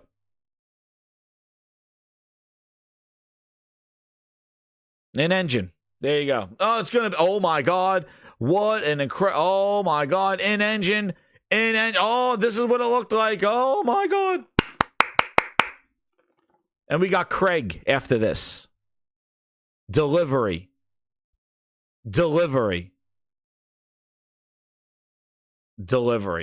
Promises versus delivery. So that's the caveat to the incredible show. I liked what I seen. Great. Now deliver. That's what I made that video yesterday. Deliver. Don't do what you did to this. Okay? So you want to say in-engine and you want to go on Twitter and fight and say how you're using the assets and this and that. Fine. Just be careful what you promise because you're writing checks that you can't cash. And what I like to say is, wow, these games in this show looked very good. They looked very high fidelity. But then in the same words, they are hyping up a portable Xbox. They have a Series S. Anybody question, how's this going to look on a Series S? How's Fable going to run on my Series S, considering that the Series S is the most popular Xbox? Where are the people on Twitter saying, wow, Fable looks really good. I hope it looks good on my Series S. How's this going to look? Because the games they've shown look very sharp and animated. And the next console is supposedly a portable that Phil wants to be played natively. I don't see us going up in power. I see a portable? Or will we running this game at 540p resolution, give you 45 minutes of battery life? How's this going to run on the Series S? Nonetheless, these games don't even have years on them next year. Is my Series S going to run this? Is my Series S going to play this? Is it going to be okay? Is it going to be in 30 frames only? Because that's what we're seeing. Starfield pushed it to its limits, 30 frames. Redfall couldn't get 30 frames, 60 at launch. Hellblade 2, forget about it. 30 frames is what you get. No 60.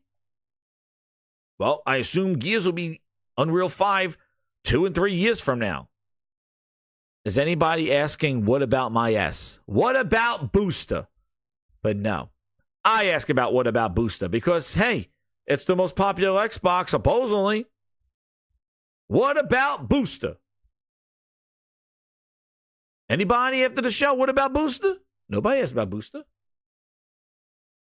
Nah.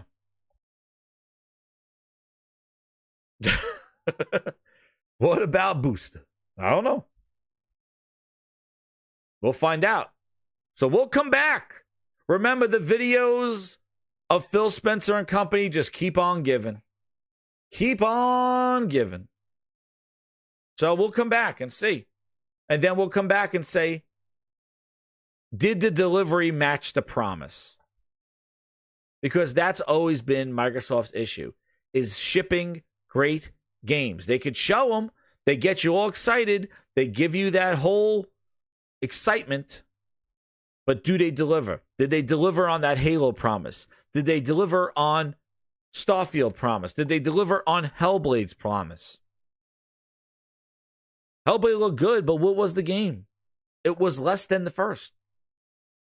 After all that money, after all that acquisition. Just getting the games out and delivering on the promise. And that's why I brought it back to Avowed in Indiana. Those are coming out now. That's where Microsoft has to build their respect and get people on board. They got to deliver their games of quality. They can't just show this and think like, we won. We're back. Chest out, we did it. No, you got work to do because this is the start. You set expectations. Now you need to deliver those expectations. That's how you earn the respect back. That's what is going on. And that's where they lost it, because when it came time after, let them cook. It's taking time. Let them cook. When it came out, it was less than. It wasn't received well. Reviewed poorly. Didn't sell. Didn't do anything for Game Pass. Didn't do this. And that's where it all is. That's the tipping point. We know they got a bunch of games. They spent $80 billion. They've been quiet on stuff.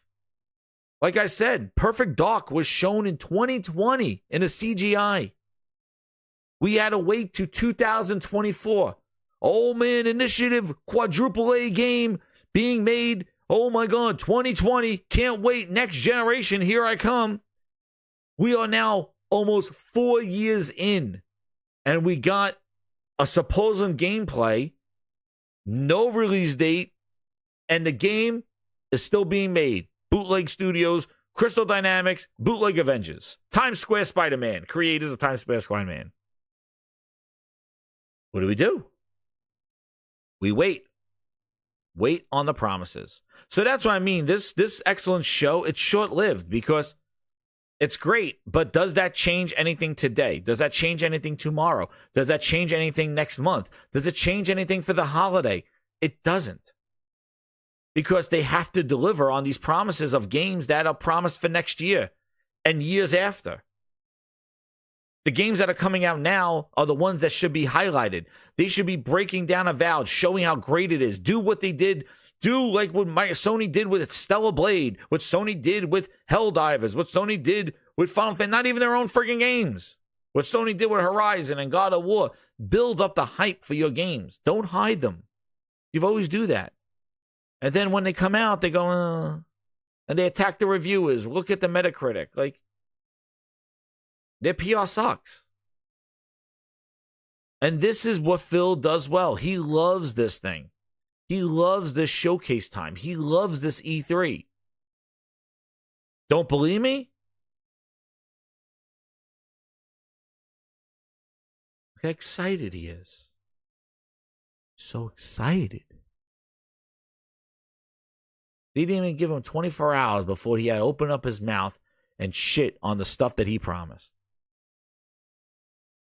How are you supposed to earn respect when the things that you said during here is such political mumbo jumbo?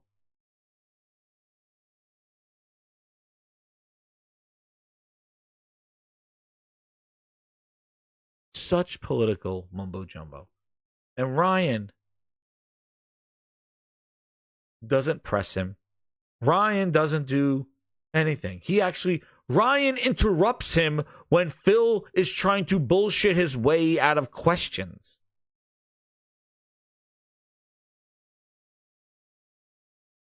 And we'll find out. Let's go. Cosmic Hero with the 10. He goes, is it me or did Indiana Jones look like a 360 title? Dude, Cosmic Hero, the Indiana Jones looked janky, dude. It did look janky, and they showed so much of that video and then did like a half a minute of gameplay of janky first-person fighting. They showed that whole cinematic. You're probably gonna hit B to skip when you see it, because I watched the whole friggin' game in the snow right now. I just watched that whole sequence. Yeah, it looks rough. It looks janky. But again, it's the delivery. And we'll be back. We'll talk about it. We'll when it comes out, where to come. And we play it. We'll see what it is for ourselves, just like we did Hellblade. 16-bit Kev, member for 3 months. He goes, no need to stress. They've burned us over and over with promises. Balls in their court now to deliver quality. All we can do is wait and see. Thank you, 16-bit Kev. Exactly. Wait and see. And Michael Meridian with the 5 VIPs. Shout out to you, Michael. Thank you so much. I appreciate it, man. Giving out love of those VIPs. Let's see those likes. We're going to go into the Philness interview. We're almost there to the song. I think just about time when we get to 150 likes. So let's go through some of these questions here, because I'm not just going to play the highlighted clips and stuff. There were a couple of things in here that I wanted to talk about in this. And let me just see if I had... Yeah, we got that. Yeah. So this is the thing. This interview happened last night. After that showcase, which everybody was excited. They're like, wow, Microsoft showed a lot of stuff. And I got to say, again, what they shown, the reaction to the show, it was a great show. It brought back the E3 of what, hey, big announcements, big games, big franchises, great. They showed what they showed, whether gameplay in-engine, they showed some things. It looked great. It was a great show. But the good show could only take you so far. Now it comes the aftermath. Now comes where the rubber hits the road, the reality.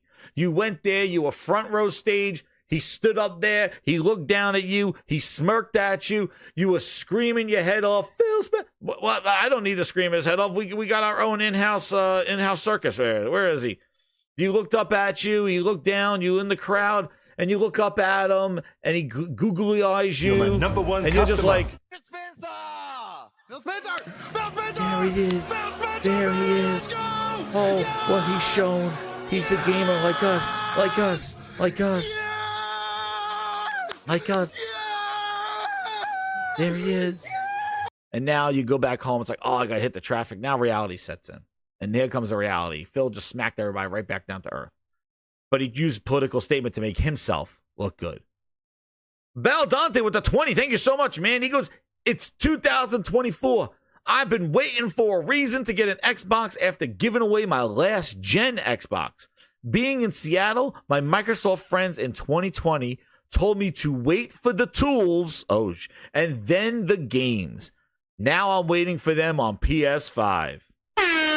Yo, there you go, man. There you go. And that's where this story ends for Philness. Good job, man. Val Dante, baby. He showed him what's up. They told you to wait for the tools, the optimization, and now the next stuff is, a portable. Portable? You know the resolutions you got to run to get high frame rates on a portable and then get decent battery life? People don't even know what the hell they want anymore. They were upset because Microsoft do a portable. How about they focus on the goddamn 4 consoles they've been releasing? Don't worry about a new console. Another console that developers will skip. The Claymores, I remember 18 months, he goes, Ryan McCaffrey got his heart broken. Oh, yeah, man. He was hurt. People actually build games. I don't want to waste a second with you. Fantastic. Now, I know you plan these things months and months in advance. For anybody that doesn't know, all right, we're going to skip through the washing his ass parts. It's crazy. So I'm curious, at what point do you, with this one this year, do you get a feeling that, this one's looking pretty good? No. I don't. This is Phil tooting his own horn. Amazing work on stage and seeing so many teams do great work. But it was we don't need Phil to fluff his feathers. Let's get to the questions. A first-person spy espionage, some parkour, a little Mirror's Edge. This part, in there, we'll listen to this. All playable, like all in-game. Yeah. And that game's been cooking for a long time. Excuse me.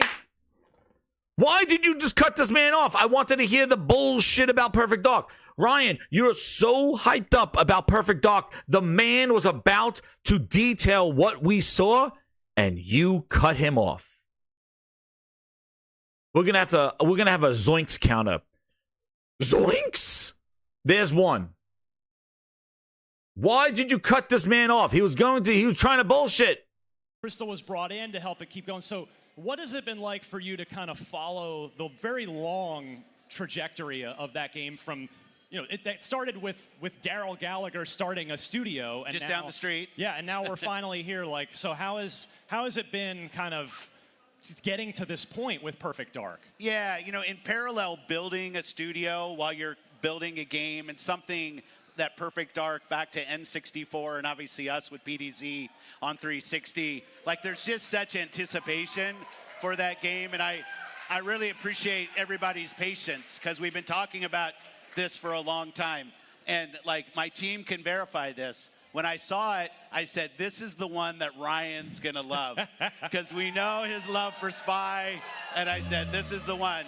And just so proud of the team. And it really just came together so well. And I mean, a cool little story.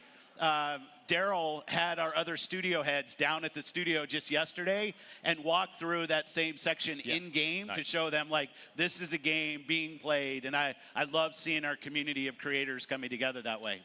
So, Daryl Gallagher is down the street, right? He's down the street. He brought in the studio heads and showed them this gameplay. Why isn't he showing it Here.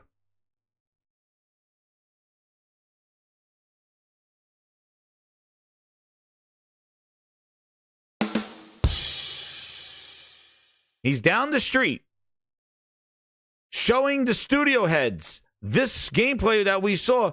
Why isn't he demoing it here? So what did we see then? I don't know.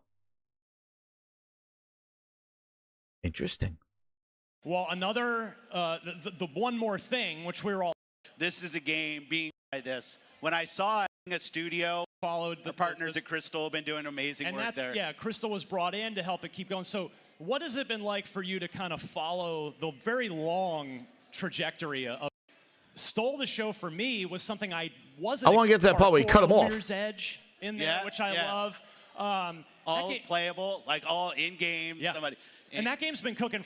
See? In-game. Oh, it feels like in-game. Oh, yeah, I felt the tongue. In-game. And he was about to bullshit some more. And Ryan cut him off. Why would you cut him off?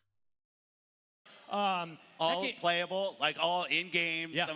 And that game's been cooking for a long time. It has. That we followed the partners at Crystal have been doing amazing work there. Yeah. ZOINKS? Excuse me. ZOINKS? Like, why would you cut him? You asking him? Why are you giving him answers? What do you? First off, look at the man when you're talking to him. Interview him. Get off your friggin' Lenovo laptop, sponsored by Legion and Lenovo, and stop reading the script. Stop it. Interview the friggin' guy. He's there. You hype this shit up. Interview him. He's about to explain the game that you're hyped about, and you cut him off. Oh, your Crystal Dynamics. Excuse me. You care about this game so much. If you, it's real gameplay. Oh, so you're really playing the game? Okay. So, what is it running on? Was it running on a PC? Did you capture, how's it, was it coming along? When can we see more of it? Anything. Nope. Completely cuts him off. I thought that was the craziest thing. Like all in-game. Yeah. And that game's been cooking for a long time. It has. That we followed the part been doing amazing. Look. Been doing amazing and work that's, there. Yeah, like all in-game. There you go, Phil. In-game. Okay. Oh, really, Phil? That's in-game? Oh, really, Phil? So that's in-game? So somebody was playing that? So how's it running? Is it on the Series S? How's it going? Engage with him. Oh, it's in game. So you're saying it's in game? It's gameplay? Okay. But Ryan's like, oh, so it's been cooking for a long time. Oh, come on. Game. Yeah. Somebody. Somebody what, Phil? That game's been cooking for a long time. It has. That we followed. Cuts him off. Partners at Crystal have been doing amazing work there. Yeah, Crystal was brought in to help it keep going. So what has it been like for you to kind of follow the very long trajectory of that game from... that started with Daryl Gallagher starting a studio, and just now, down the street. Yeah, and now we're finally here. So how is it? How old is the build, right, Josh? Getting to this point with Perfect Dark. So we got everybody's patience, because we've been talking about just such anticipation for that game, and I really appreciate everybody's patience, because we've been talking about this for a long time. And I appreciate everybody's. When I saw it, I said, "This is the one that." And got. Was a new Gears of War game, but it wasn't. It wasn't Gears 6. It was not. It was not Gears 6. So, you have a visibility. Do you hear? ZOINKS! Do you hear it? Do you hear exactly? It's not Gears 6. Oh, so is Gears 6 still coming, Phil? What kind of interview is this? Why are you talking over him? What are you doing? Oh, so it's not Gears. Yeah, it's not Gears. So is Gears 6 still in development, Phil? Are you still working on Gears 6? Is this a spin-off? Is this a full game? Nothing. Well, you have a visibility into everything, but I'm curious, when you're in a meeting with, maybe it's Matt Booty, maybe it's Alan Hartman, but the coalition. What is he reading? What is he reading? Is he reading the question? What are you reading? Folks, like, when you learn that they've gone down the E-Day road, the prequel road, rather than Gears, like, what was your reaction when you found out that that was going to be the next direction for Gears of War? Well, you know this. We've had some changes in leadership at the studio. Rod, who was there, is now leading Diablo for us. So I actually thought, a Diablo game I'm playing a ton of, I thought it was a nice opportunity for that team to establish their Gears, right? And going on following on Gears 5, just because the I do have to say, what Phil says here, I think is smart. I did like this part, so I did like this something where he says here that I think, well, we'll just listen to what he has to say. Thing. Like, I think it would just, this was an opportunity for them to take it back to an origin story that I know you know, that has a lot of like real depth to it in terms of Emergence Day, and tell that story through the coalition as it is today. I thought, like, what a great opportunity. I was excited. And then you probably saw, I know you heard it, the match. And I think that I have to say, that is a great, and I guess it wasn't Phil's decision. They decided. He's reading the questions. He's reading the cue cards, Michael. That's what he's doing.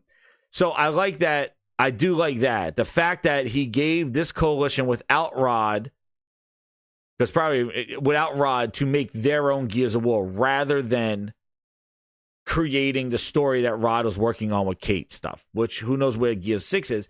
But I do think that was a good decision. Them going back and letting the coalition create their game. And actually, if this group, the one that made Hivebusters, is making this one, I'm really hyped up for this. I am really hyped up for E-Day. I'm glad. And if they do what they did with Hivebusters was really good. And I'm hyped for this. So hopefully this comes out soon. We see more of it. And I want it to be a big game. They already said today that it's not going to be open world. It's going to be linear, which, okay, it is what it is. Gears open world, that thing didn't really work out if that's the kind of open world they're doing. So that open world segment from 5 didn't work. So I like that. It's linear. It's not open world, but hey, I want it to be a full-fledged game. But that is a good choice on them, rather than trying to have them pick up the story and do that. But anyway, Ryan didn't even confirm if 6 is still in development. Mad World tune in the the Mad World tune. Yeah, they did this really well. Now, well, then too, you had just acquired Hexen. You owned that as part of many other things. But then today... Oh, he tried to say Hexen and Doom. That question. And to be honest, like, I was in a meeting with Marty and the team a couple of years ago, and I asked Marty what he wanted to do. And he said he wanted to ship it on all platforms. I said, let's go do that. Oh, process there. Excuse me! ZOINKS! Yeah, Ryan, what was it again? Thing that's been a topic of conversation a lot recently, which is that Doom the Dark Ages is also going to ship on PS5, something that you've done with some other games. So can you, from a business level, like, can you walk me through, you paid $7.5 billion to acquire Bethesda's ZeniMax. So what's the calculus, like, what's the process there for deciding, like, okay, new Doom, let's keep it multi-platform as it has been, or just put it on Xbox. So what's kind of the thought process there? Well, on Doom, it's definitely one of those franchises that has a history on so many devices. Yeah. I think they have like Doom running on a lawnmower somewhere when you go back. But and it's a franchise that I think everybody deserves to play. I'm really proud of what the team and to be honest, like, I was in a meeting with Marty and the team a couple of years ago, and I asked Marty what he wanted to do, and he said he wanted to ship it on all platforms. I said, let's go do that. Like, it was as simple as that. Now, so he sat down with Marty 2 years ago. Is that Marty McFly? Not the member of the Green Grindhouse, Marty McFly. He sat down with Marty 2 years ago, and Marty told Phil, I want to ship it everywhere. So you mean that Bethesda circle jerk that went on? They told Phil where they wanted to put these games? You want to know what nobody's picking up on? As simple as that. Exactly, Mr. God. As simple as that. Oh, Phil, you just paid $7 billion for us, Microsoft. Well, guess what, Phil? I want to put it everywhere. Sure, let's do it. What? So then what happened to Arcane? Who's no longer around anymore? When Phil went in there, or Booty, and said, don't make the PS5 version, they didn't have a Marty to tell them? Marty wasn't around? Where was Marty? They went in there and told them not to make the PS5 version. So how does Marty tell Phil, I want to put it everywhere on PS5, and Phil goes, sure, sounds good. 2 years ago. Where was Marty? Marty! Ton Howard, don't make the PS5 version of Starfield. Okay, Phil, where's Marty? Where was Marty? Where is he? Marty got some weight over there. Marty just tells Phil 2 years ago, bitch, I'm putting this everywhere. Phil's like, okay, let's do it. Sure. Oh, fuck out of here. Shit. Okay. Holy Spirit, activate. Oh, no. Holy Spirit, activate. Holy Spirit, activate. Get the fuck. Yo, what a Activate. storyteller this bullshit man is. Get the fuck. Yeah. Marty said, yes, do it. That's what Marty said. Marty said, let's do it. Where's Red Full Dev says, don't make PS5 version. Oh, who told them that? There you go. Arcane director, who's no longer there anymore.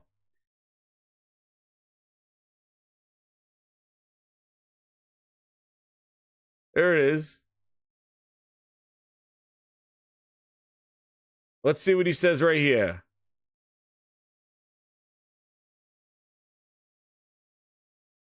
Let's go. This is when you don't have Marty. Let's see what happens. My man Marty. He rips open his shirt. He got a PS5 shirt on. Josh is. Where's Marty? Marty wasn't here. What happened? Redfall. We talked to... Yo, excuse me. Wait a second. Harvey. Harvey was here. Harvey. Is that the same Harvey? Harvey Smith? Who's doing Doom? Harvey Smith? Let me see. Who's Doom Harvey Smith? Is he talking like, why is Harvey wait a second. Harvey Smith. Is it the same Harvey? Because he just talked to Harvey Smith, who worked on Deus Ex and Dishonored. Let's see. Is he still around? He's a game designer. I don't know who Harvey is. Phil just says that. Let's see.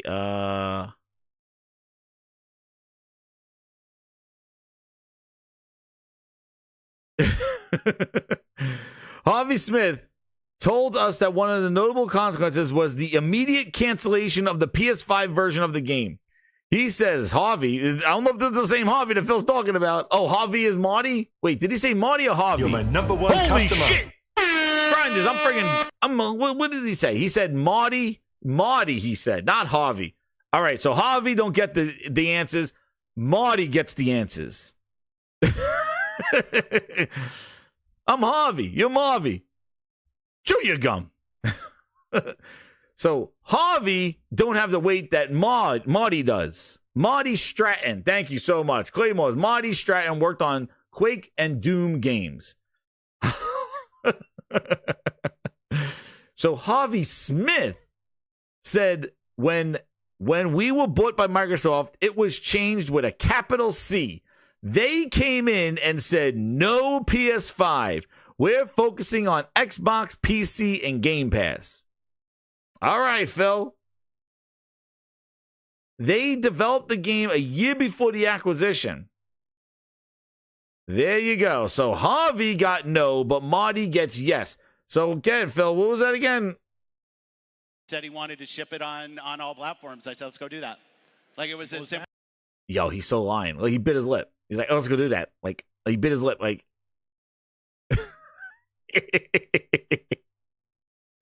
Marty was cool. Marty was called Harvey. Dude, I can't get these fucking names straight. Back, though, because I get a lot of questions about, hey, if I'm an Xbox owner... Oh, wait, here he goes with this shit. But wait, I want to hear about how he just walked in and Marty...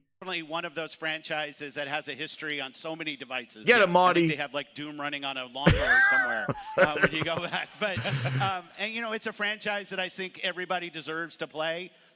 First off, I like he's like it's a franchise that we deserve to play. Oh, okay, thanks, Phil. So you're not going to take it away from people.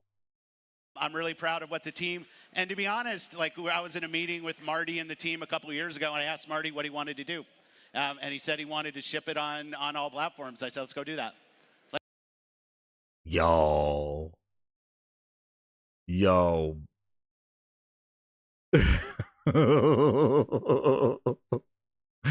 Dude, that is...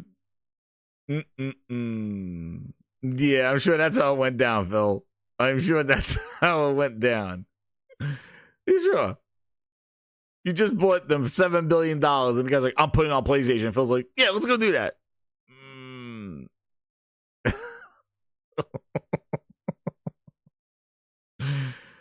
Oh, man. No, yeah, Phil, I'm sure. That's exactly how it went down. No one deserves to play Redfall or Starfield. That's right. We deserve it. We deserve it. Yeah, Phil, let me see that lower, wanted to do. Wait, let's get that little... And he said he wanted to ship it on all platforms. I said, let's go do that. Yo. Where is it? Oh, man, Phil. I lied. I lied. He was and let's, I'm sure. Oh, you know what, Shaggy? I think he's saying let's go do that. What should we do? I don't know, Scoobs. Let's see. ZOINKS. Like it was as simple. It was as simple as that. Number one customer. You mean as simple as telling Redfall and Marty and Harvey to stop it? As that. Now, I want to bring it. Ryan had nothing to say about that. Meeting with Marty. I get a lot of. Put it on Xbox. Wait, so, Marty. Wait. And to be honest, like I was in a meeting with Marty. No follow-up question from. I asked Marty what he wanted to do, and he said he wanted to ship it on all platforms. I said, let's go do that. Like it was as simple as that. Now, I want to bring it back though, because I get a lot of questions about, hey. Yo, you could tell that he got the script on this friggin' laptop because he is just sitting there, hands folded, letting Phil run the friggin' show. Stop. Enough. He's sitting there. He's like, okay, this is where I just sit here and watch Phil do his little speech now about what's going to happen. It's like he has on that thing, Phil is going to now stand on his soapbox and have a little speech. Because, Phil, that wasn't the question. How do we get from Doom and being on PS5 to now a political statement from you? If this wasn't scripted and meant to be. Here it comes. Right? Here it comes. Gaming. You sit there, Ryan. Phil Daddy's going to take care of you right now. ZOINKS! Yeah. If I'm an Xbox owner, what does it mean? And what I want to say, and I thought it showed up so well in the show today, you saw an amazing collection of games that are coming to Xbox. They're going into Game Pass day one. And Game Pass showed up so well. First off, this was not even the question. What is Philness doing? The question was about Doom. And yeah, it's shipping on there. And if it was easy as Marty telling you, let's just ship it there, as easy as that, then why do you need to make this public showpiece and public statement of what you're doing right now? And why is Ryan not saying anything? If you buy the game on our console, you get to play it on PC. You buy it on PC, you get so the cross entitlement stuff is all there, you know. And we're focused on. Look, who's doing the interview? Who's doing the interview? He's sitting there waiting for Phil. Like he isn't like, well, Phil, like, excuse me, like, what are you talking? Like, what do you mean as an Xbox customer? Like, I didn't even ask this question. What like, look at it, like, what happened? Ryan's just sitting there going, like, I wonder why, right? Oh, man, this is so PR bullshit. Such PR bullshit. On future hardware with forward compatibility, our commitment to our Xbox customers is you're going to get the opportunity to buy or subscribe to the game. We're going to support the game on other screens. And you are going to see more of our games on more platforms. And we just see that as a benefit to the franchises that we're building. And we see that from players, and the players love to be able to play. Well, ZOINKS? He's like, yo, he's just like, yo. He's like, okay, now I gotta do you see? Now he's looking at the laptop. Now he's looking at the laptop because he knew Phil was gonna say that, and now he's like, okay, now I can read my lines. It's a friggin' play. It's a show. It is a whole friggin' theatrics. That was the point of that ask about Doom, was so Phil could go on the soapbox and break the news to the world. You're going to see more games on platform. Really, Phil? Really? Our games performing, building the best platform for creators, reaching as many players as we can. We're always looking to learn as a leadership team and to grow. And we think this is an interesting point in time for us to use what some of the other platforms have right now to help grow our franchises. So we're going to do that. So these 4 titles, what are they? Can you say? I'm not going to name those games. The teams that are building those games have announced plans that are not too far away. As we know, game teams put a lot of energy into their announcements with the partners. So I don't want to take anything away from those teams. So I won't be talking about the titles specifically, but I think when they come out, it'll make sense. Can we say if either of those Any decision that we make, anything we're going to talk about today, is the long-term health of Xbox. That we're running a growing platform that's reaching more players, that our games are having as much success as possible. And I do have a fundamental belief that over the next 5 or 10 years, exclusive games that are exclusive to one piece of hardware, are going to be a smaller and smaller part of the game industry. And that's not some great insight, because if you look at the last 10 years and what the biggest... Well, he has never been making games exclusively to a piece of hardware since 2016. The last exclusive Xbox game was Crossfire X. Games are today. It's a natural Phil, tell us about those 4 games. Whether it's... Stop bullshitting us. Franchises continue. Invest in maybe future iterations of those, so sequels to those, or just other games like that in our portfolio. And when we don't damage Xbox and we can grow our business using what other platforms have and to help us with that, we're going to do that. And that's really the story behind these 4 games. And last thing I'll say, looking forward, I think there is an interesting story for us of introducing Xbox franchises to players on other platforms to get them more interested in Xbox. We think there's a good brand value for Xbox there. So 4 games, no promise beyond that. So if you're on those other platforms and you see these 4 games coming, please don't take it as some signal that everything's coming. It's not. Oh, what? And then just a few months later,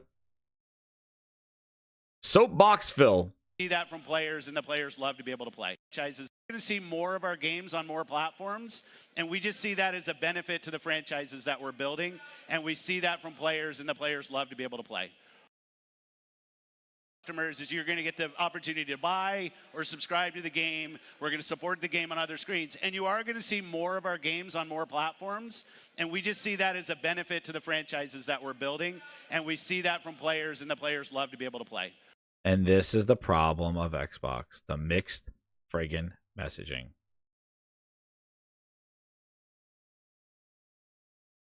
This is it. You are thinking about the future and this concept of live. We think there's that. So if you're on those other platforms and you see these 4 games coming, please don't take it as some signal that everything's coming. It's not. And we're going to learn. Oh, you learning. So what I have to say is that he goes on here about their exclusivity doesn't change. This is just 4 titles, and that is it. Just 4 titles, and that is it. Our exclusivity does not change. Then comes and says now it's... Well, we're focused on future hardware with forward compatibility. Our commitment to our Xbox customers is you're going to get the opportunity to buy or subscribe to the game. We're going to support the game on other screens. And you are going to see more of our games on more platforms. And we just see that as a benefit to the franchise. You're my number 1 customer. You mean benefits to Hi-Fi Rush, right, Phil? You said sequels, Hi-Fi Rush, shows benefits for Hi-Fi Rush. Ask them. Ask Tango. Ask them how much a benefit that is. It's not mixed messaging. He's very direct. Yeah, no.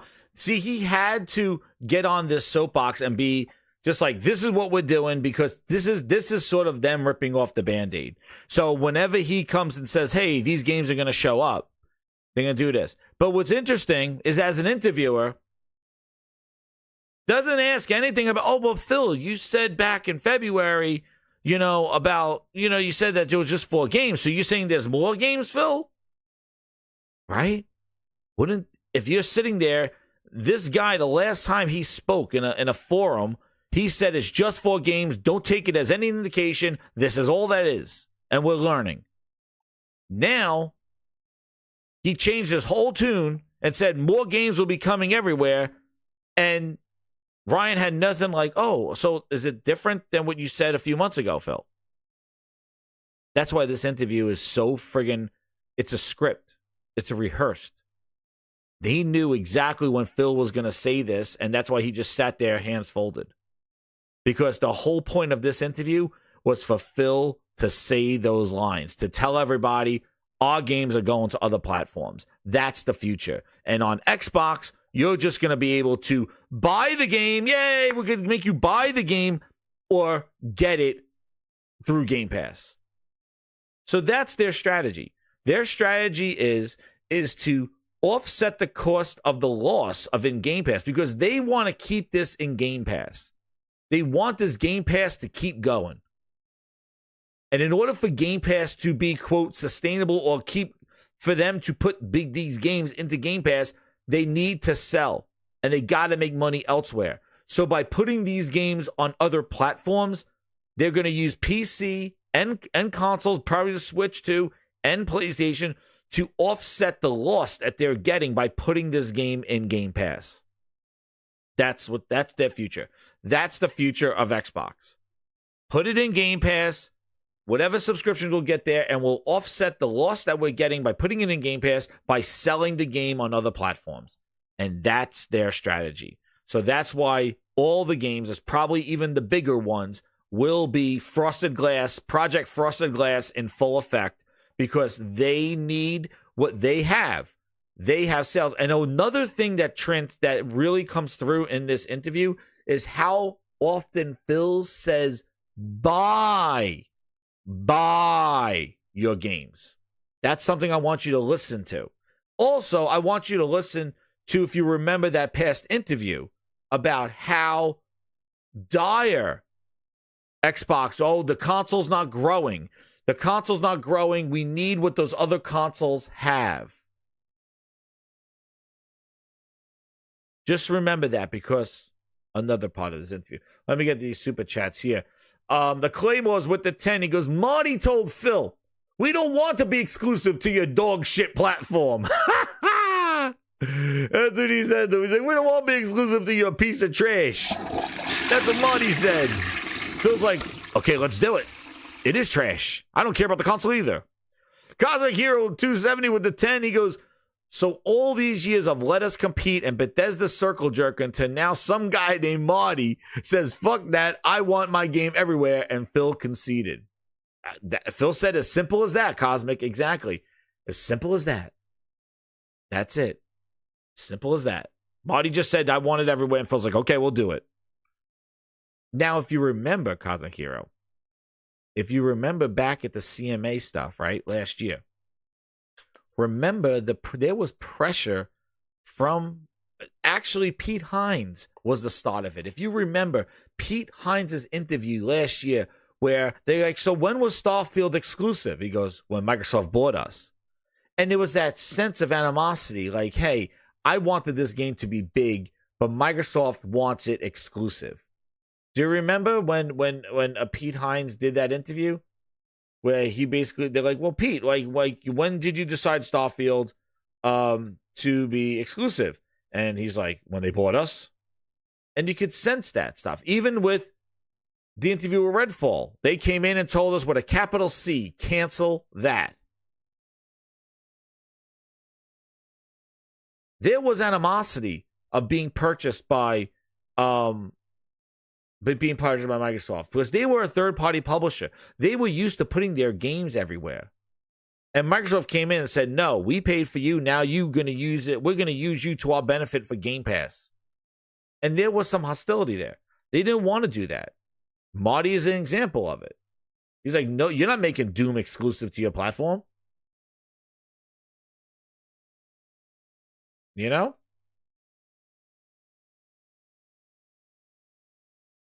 Even Pete Hines left before even Starfield came out. He even, remember this whole thing where Pete Hines said, I'm not apologizing for exclusivity. I'm just sorry to the fans. Remember what he even had that tweet, like, I'm sorry, guys. Like, remember? He says, so while it's disappointing, the decision stands due to the acquisition by Microsoft. He says, however, he emphasized there's not much you can do about it. The game will only be played. He says, he acknowledged that PlayStation owners will be disappointed and apologize. Pete Hines said this, quote, if you are a big fan of stuff we make and a game we're making is no longer available on your platform, I totally understand if you're unhappy or pissed. However, he emphasized there's not much he can do about it, and the game will only be available on PC and Xbox. That was Pete Hines said that. I guess Marty's boss, but Marty told Phil 2 years ago, we're doing it. So I don't know what Pete Hines says. He has nothing he can do about it. Pete Hines said he had, quote, nothing you could do about it, but Marty says you could do it. It was that easy, Phil? No.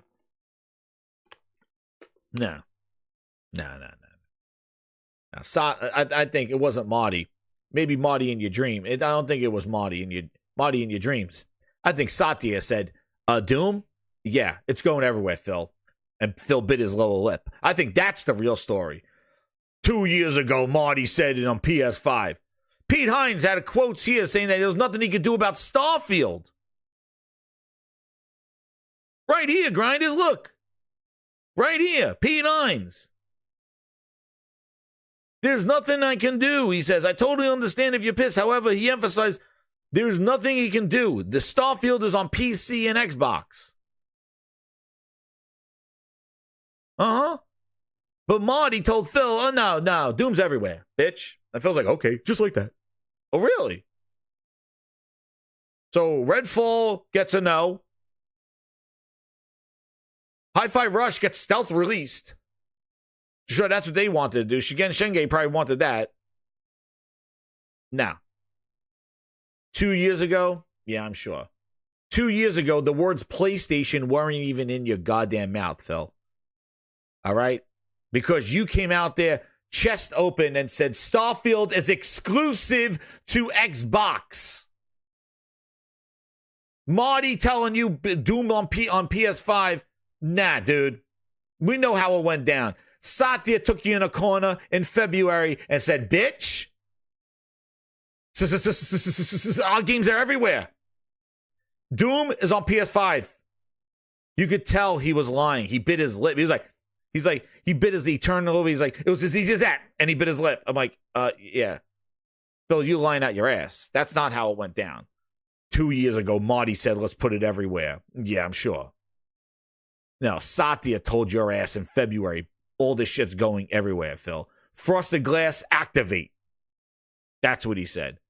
Because nobody was talking about money hatting, right? Zero Steel. Nobody was talking about money hatting or any of that shit when Starfield was announced exclusive and Redfall exclusive.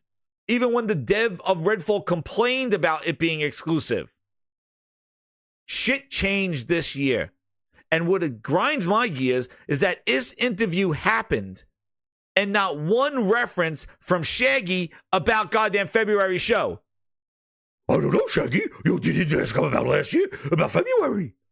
I don't know what you know. What do you know? Little Scoobs, I don't know. Scoobs, I got the script here. The Zoinks. He said it again. I don't know. But Shaggy, I don't know. He had an interview in February. I don't know.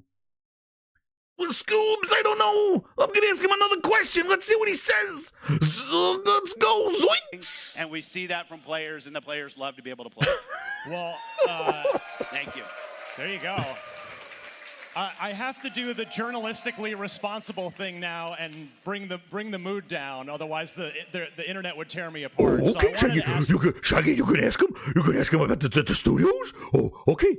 You haven't really commented publicly much in the last couple months. So I wanted to ask you about the studio closures and Tango Gameworks and some of the thoughts behind the decision making there. I mean, you had a critical darling in Hi-Fi Rush. You had folks like Aaron Greenberg saying it checked all these boxes for us and did all the right things here.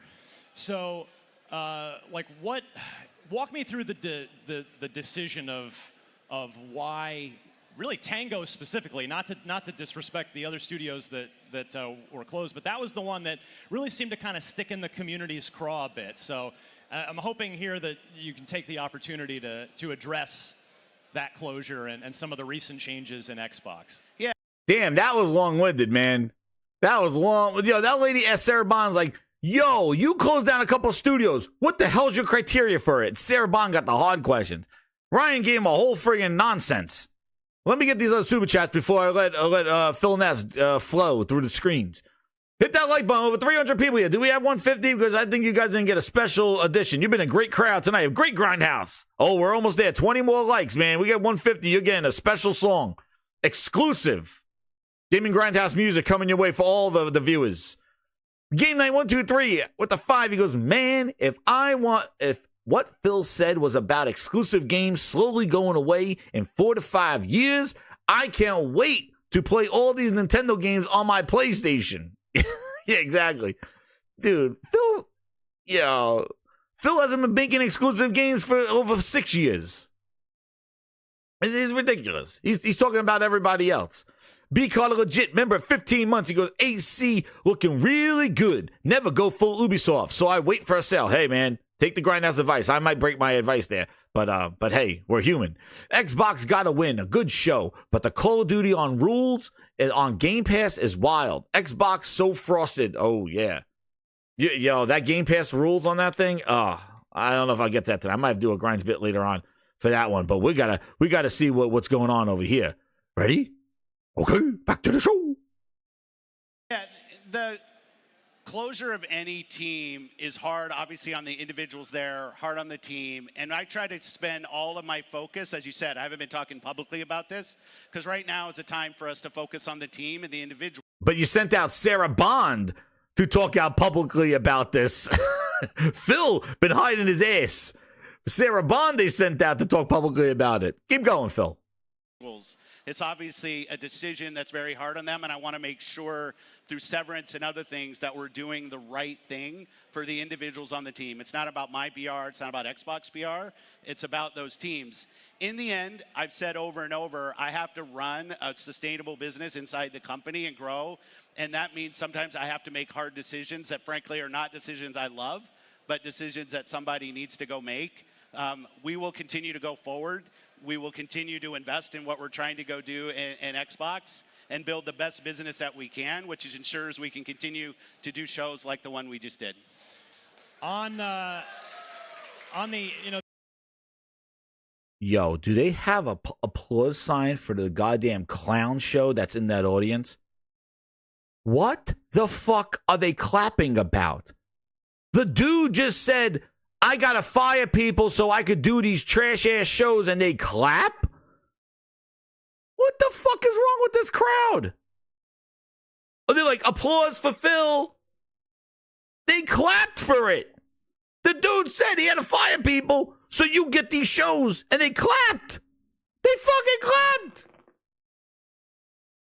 Bonehead motherfuckers in this crowd. What the hell's over there? Why would you clap for that? And why would Phil spin it? So you're telling me, Phil, that Tango Gameworks was the Achilles heel to having great shows? Is that what you're saying, Phil? Is that the bullshit that you're telling me, that you have to fire a whole Japanese studio, the only one that you had, so you could deliver shows of bait and switch, smoke and mirrors like this bullshit? It's not even about delivering the games to the people. It's delivering the show? Means when I think about Xbox, I'm going to think about quality games. We have work to do. We haven't done our best. You are a goddamn clown. And that crowd, the bunch of bozo sons of bitches. I missed you. Yeah, are you kidding me? I think we've gone through. I was like, what?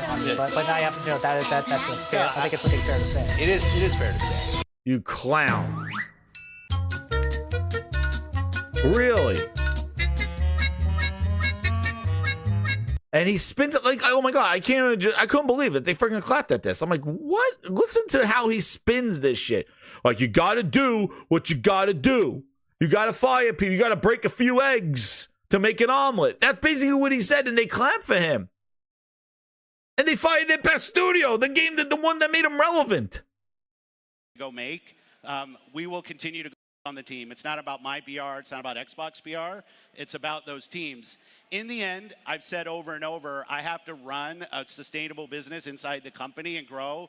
And that means sometimes I have to make hard decisions that frankly are not decisions I love, but decisions that somebody needs to go make. We will continue to go forward. We will continue to invest in what we're trying to go do in Xbox and build the best business that we can, which ensures we can continue to do shows like the one we just did. On the the Activision Blizzard saga. I still cannot believe those fucking idiots clap. And they let him get away with that. And Shaggy Bones lets him get away with that shit. You like that? What he is saying that Tango Gameworks and Arcane were the people that had to get sacrificed so he could keep delivering these kind of shows. Little old Tango Gameworks was the problem, Phil? Now we could have a show now because Tango Gameworks is gone? We got rid of them? What happened? That's the problem?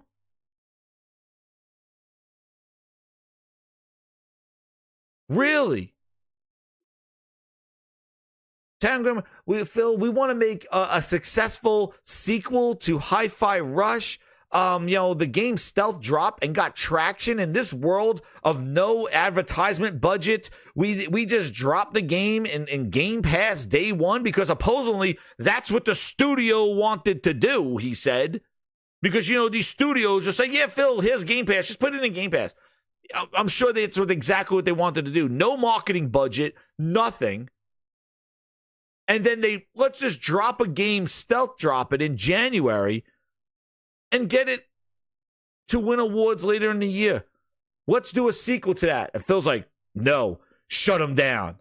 I got to have a show and show some whack-ass bullshit gameplay, supposedly from Fable. I got to show them some fake-ass shit. I got to show them some DLC to goddamn Flight Sim. You're the problem, Tango. Because you exist, I can't have the show that I want. And if you want me to have more shows, we got to let you go.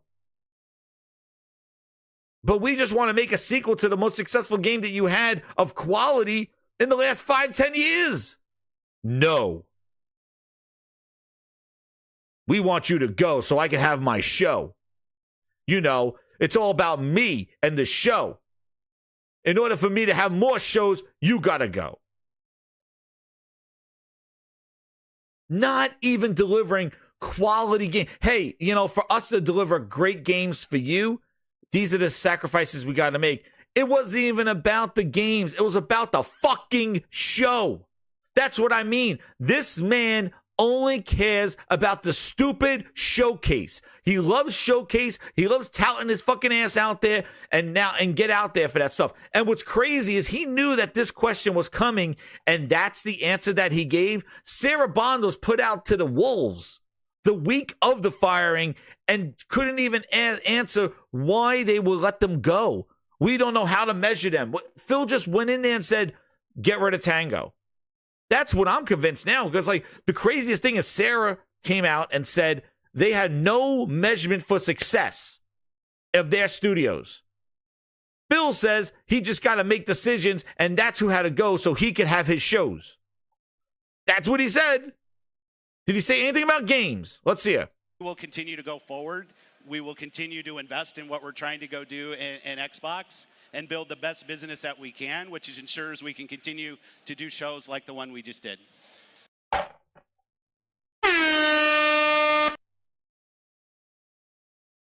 only one word to describe you, and I'm gonna spell it out for you. S-A-W-F-T.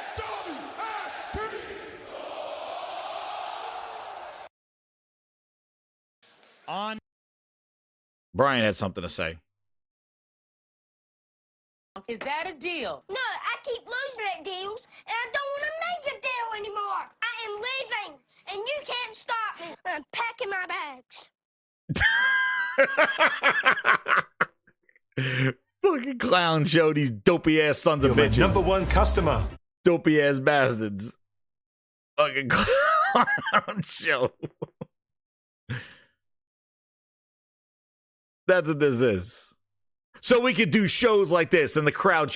What? You're my number one customer. He just said he had to crack a bunch of eggs to make you an omelet of a piece of shit smoke and mirrors show. You like that show that I gave you today? With all the smoke and mirrors, you like that? Well, I gotta let some eggs crack, and then you can have more of it.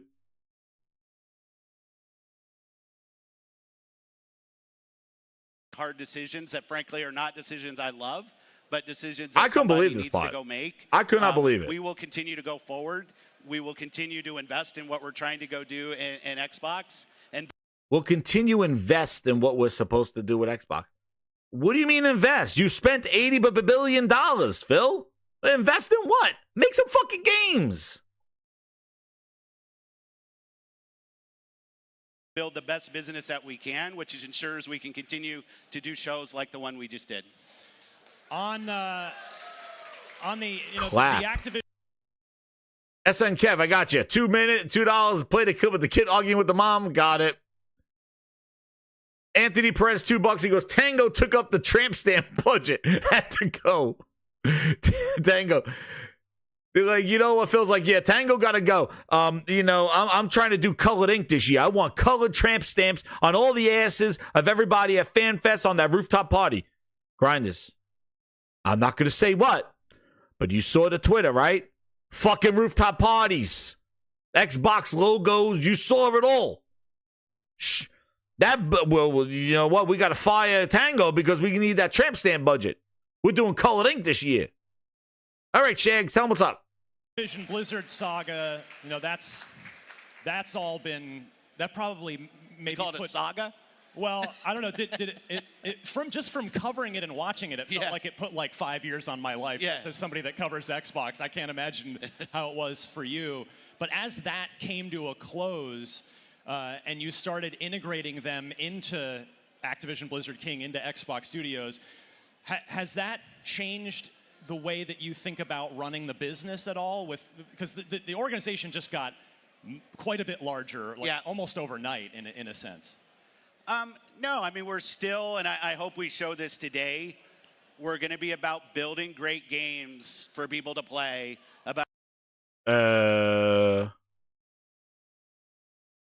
What, did he just say that word again? What? Excuse me? Game over.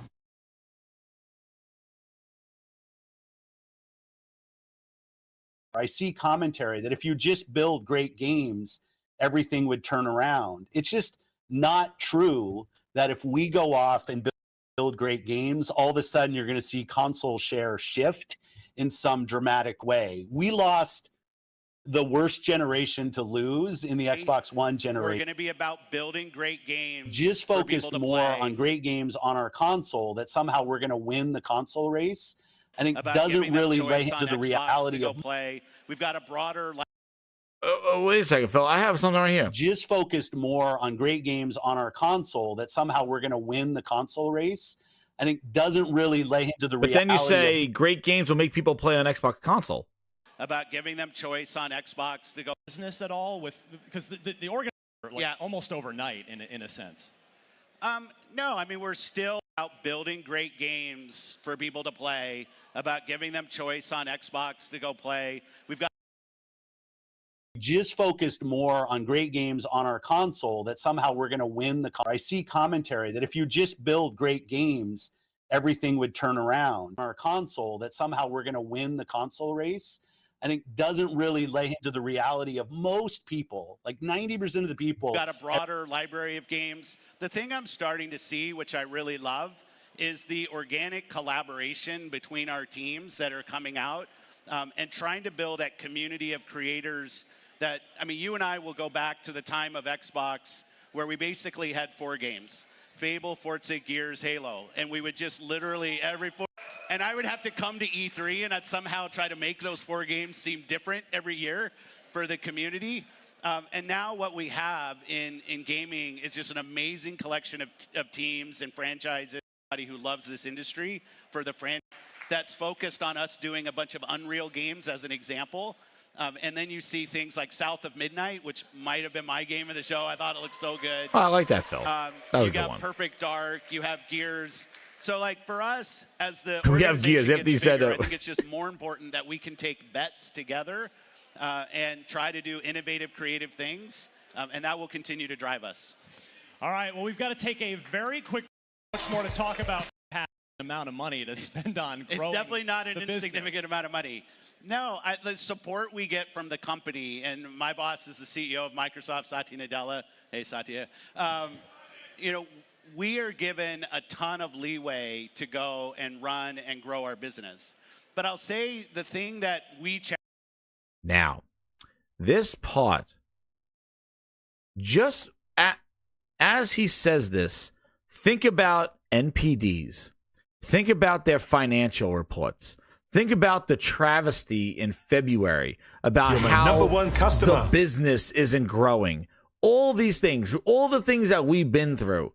Listen to this, and now listen to the Philness.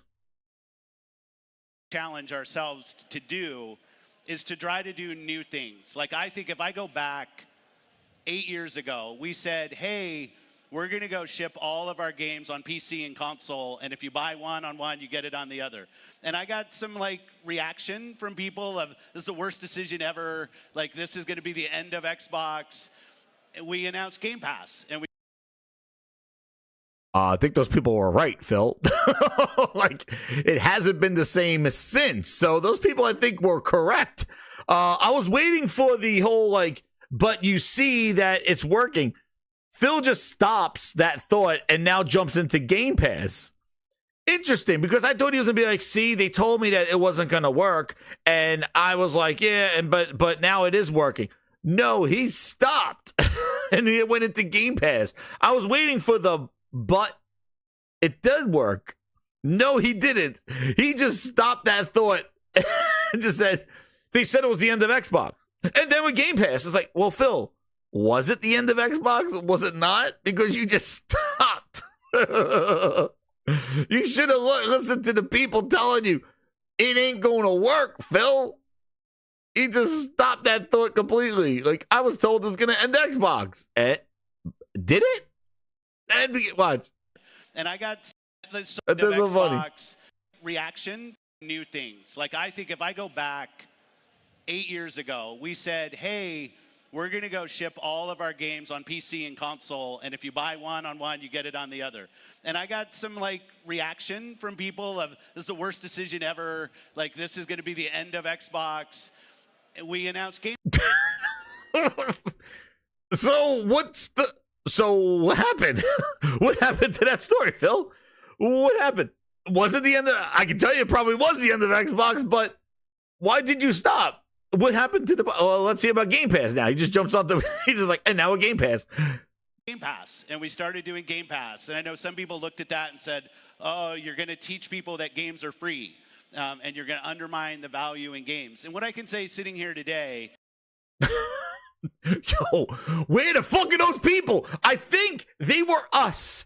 I think it was us. I think it was the feedback that he just refused to listen to, because he hears you, but is he listening to you? Phil, those sound like great friggin' predictions. That's exactly what happened. Accurate. Whoever said that, they need to be the boss, because those people, you did. I couldn't believe when he said that. I was like, who won that? Who this? Like, who said that? Because that's exactly what happened, Phil. Like, you just refused to listen. You just being defiant for no reason at all. You should have listened to them, Phil, because that's exactly what happened. Because guess what, Phil?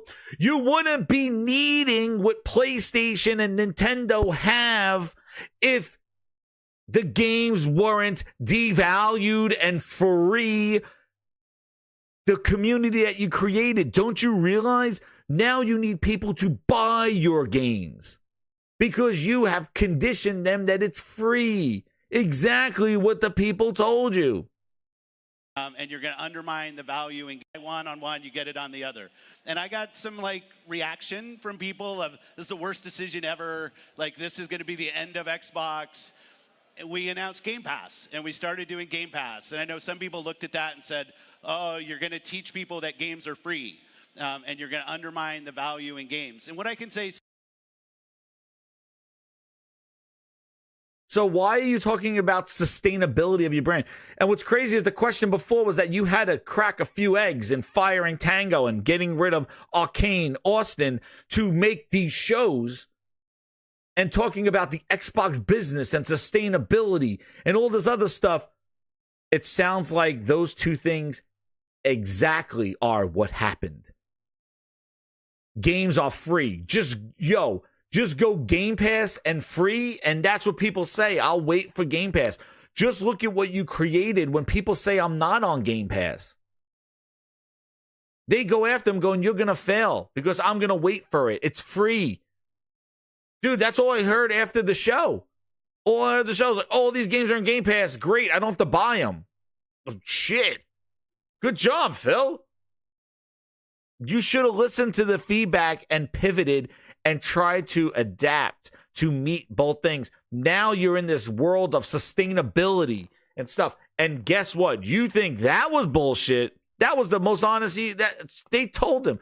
He heard exactly what has happened, and that has happened. Why wouldn't you even have that February showcase talking about console growth and we need what? Shit, what? I don't have to repeat it. Go ahead, Phil, tell them again. What do? You need what they have. Portfolio. And when we don't damage Xbox and we on other platforms to get them more interested in Xbox. We think there's a good brand value for Xbox there. So why are you 4 games, no promise beyond that. So if you're on those other platforms and you see these 4 games coming, please don't take it as some signal. Why? If everything is so great, why? These 4 games. And last thing I'll say, looking forward, I think there is an interesting story for us of introducing Xbox franchises to exclusives and all the fanfare that goes around that. But games that our teams really wanted to go build, that we love supporting creative endeavors across our studios, regardless of size. And as they've realized their full potential on Xbox and PC, we see an opportunity to utilize the other platforms as a place to just drive more business value out of those games, allowing us to invest in maybe future iterations of those, so sequels to those, or just other games like that in our portfolio. Interesting, Phil. Now, hear this. Sitting here today from our decisions on cloud, on Game Pass, on console, like right now, we have more Xbox console users than we've ever had in the history of Xbox. Like,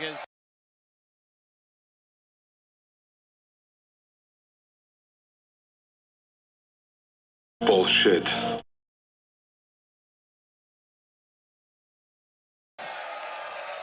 and even when I look at things like the impact of Game Pass. Dude, wait a second.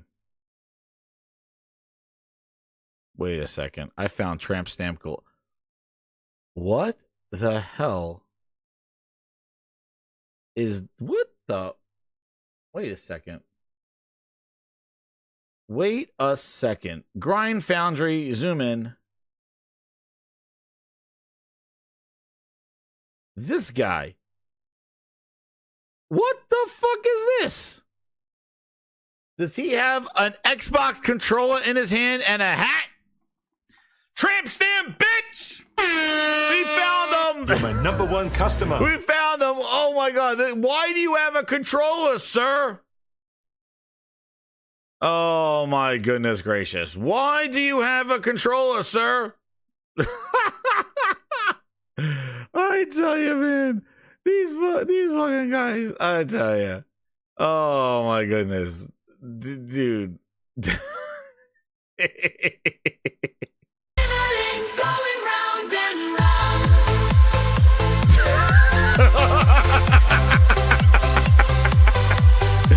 the fuck is this? Get the fuck out of here, these clowns. These are the people cheering and fighting people. Tramp Stamp, motherfucker identified. Sign their ass, Phil.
Dude looks like he's possessed by the Philness.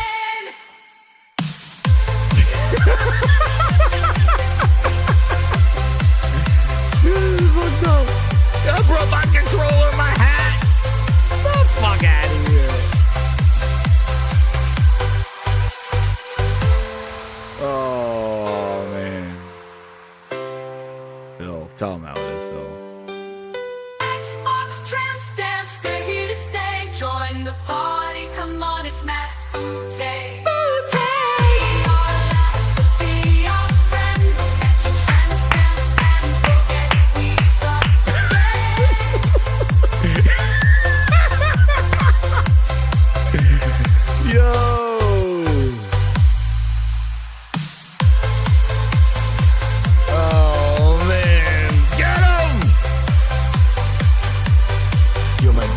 Customer.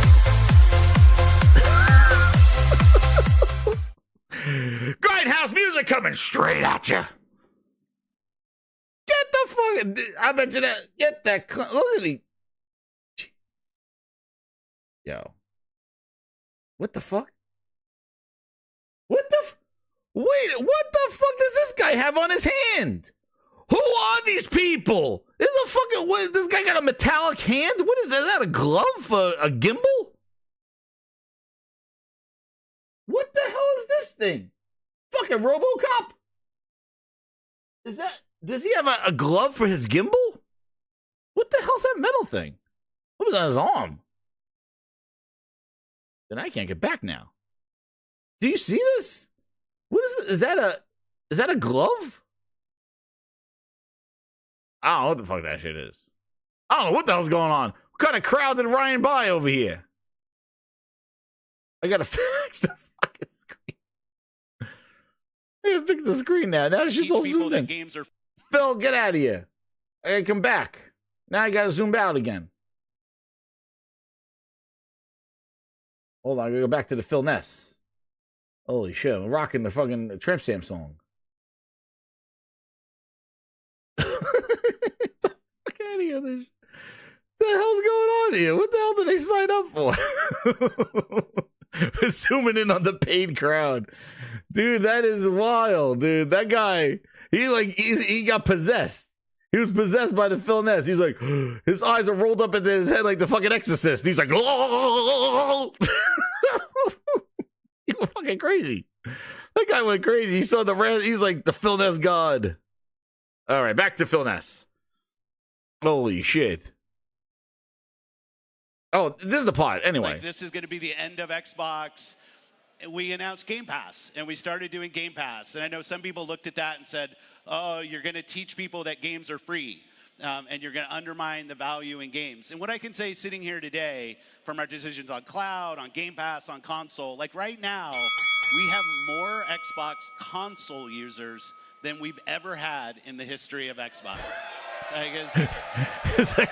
even when I look at things like the impact of Game Pass, because I watch that and I love Game Pass, like how it showed up in the show today, I think was fantastic. But we also want people to be able to buy games. So I go back and I... Whoa!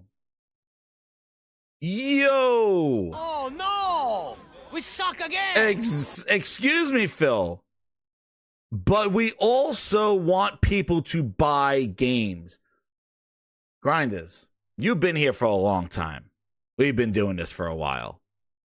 When in Philness's Green Earth did he ever say, we want you to buy your games?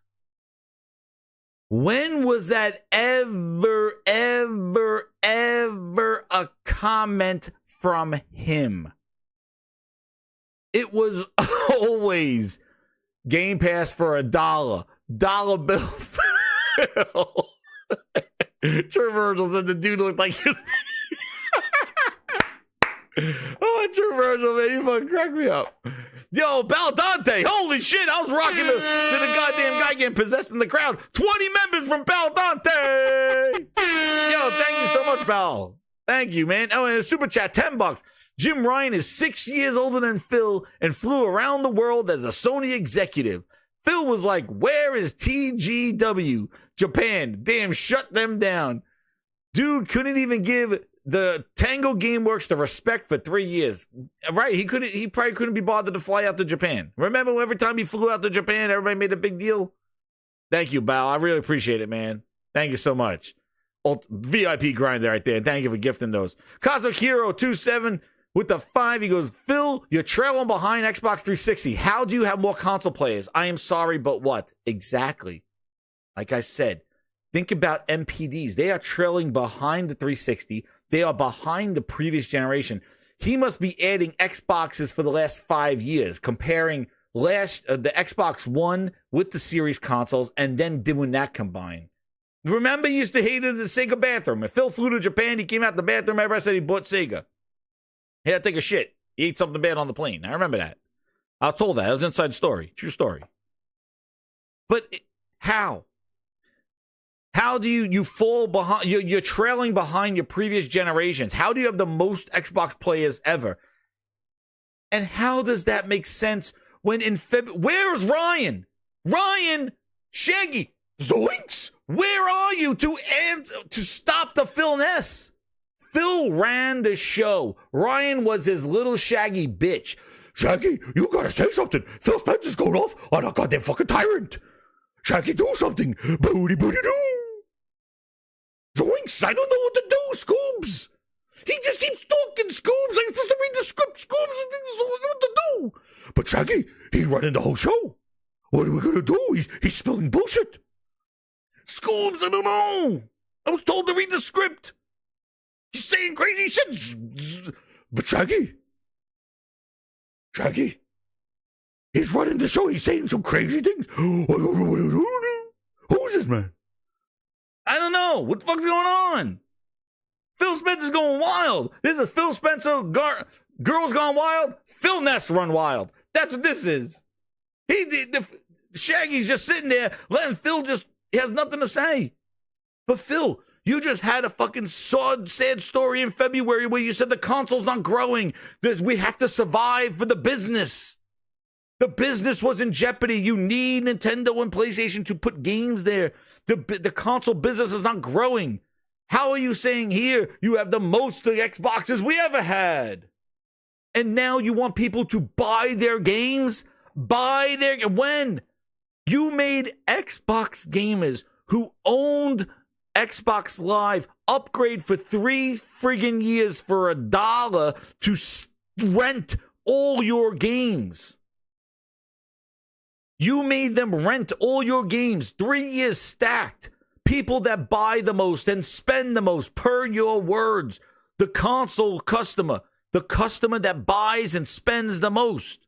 About console is it's your highest value gamer. It's your person who plays the most, they buy the most. But the thing that's also important is that customer is actually your most valuable customer across every device. Don't buy your games, subscribe for $1. Upgrade your Xbox Live for $60, and for $61, we're going to give you $170 of value. All our games come to you for $61.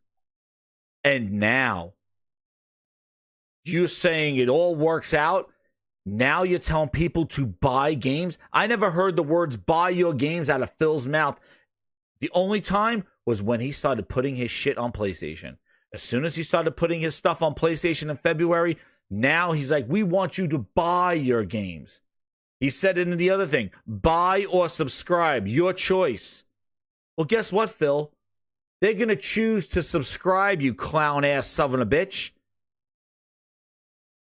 They're going to choose to subscribe because you ain't selling your games. You're not showing people why they need to buy your games.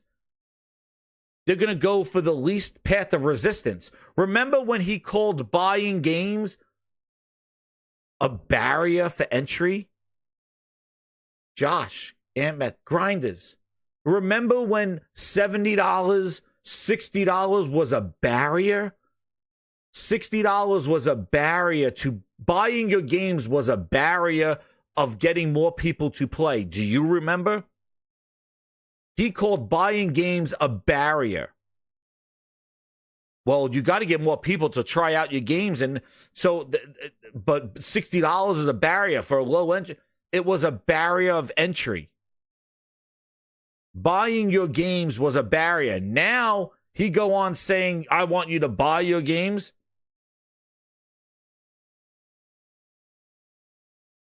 Right? That was the whole reason for Game Pass.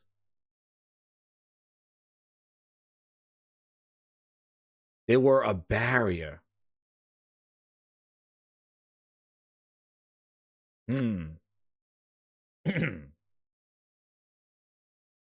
Yeah, here's a quote from, we look at the data over and over again. The engagement in a game goes into a description, goes 8 times it was before. This is what Sarah Bond said, quote, it's really lowered the barrier for entry and create a whole new market. The barrier. Game Pass barrier. Phil, do you have another interview yet that I could pull up that you could call it a barrier of entry? Security that they have. And it's really why I think GDC is more relevant. One's looking for. Yeah, you know, the creative vision that barriers. Now we're buying games. I look and I say, okay, over the last 5 years, what's happened to third-party game sales on our slip platform? of a tongue. We're up double digits every year over the last 5 years on game sales on Xbox consoles. So when I look at it, I will just, doing a $70 billion acquisition will push us to try to do more. It'll push us on cloud. It'll push us to go find customers in new places, continue to think about access to amazing games, enabling creators to do great work. But I actually think for the team, that's just a self-motivation that the team has, and it's fun to be a part of. Black Ops 6, day one Game Pass. Black Ops 6, sweet, right?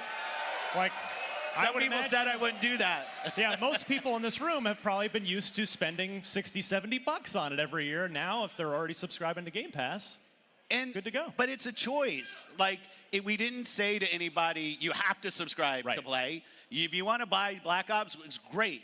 It's great for us. It's great for the developer. If you want to subscribe, it's also great. Like, I want to give you the choice on how you play your games and who you play with, and not try to do slimy platform things to force you to do what I want you to do. Give the players choice and what they want to do and who they play with. So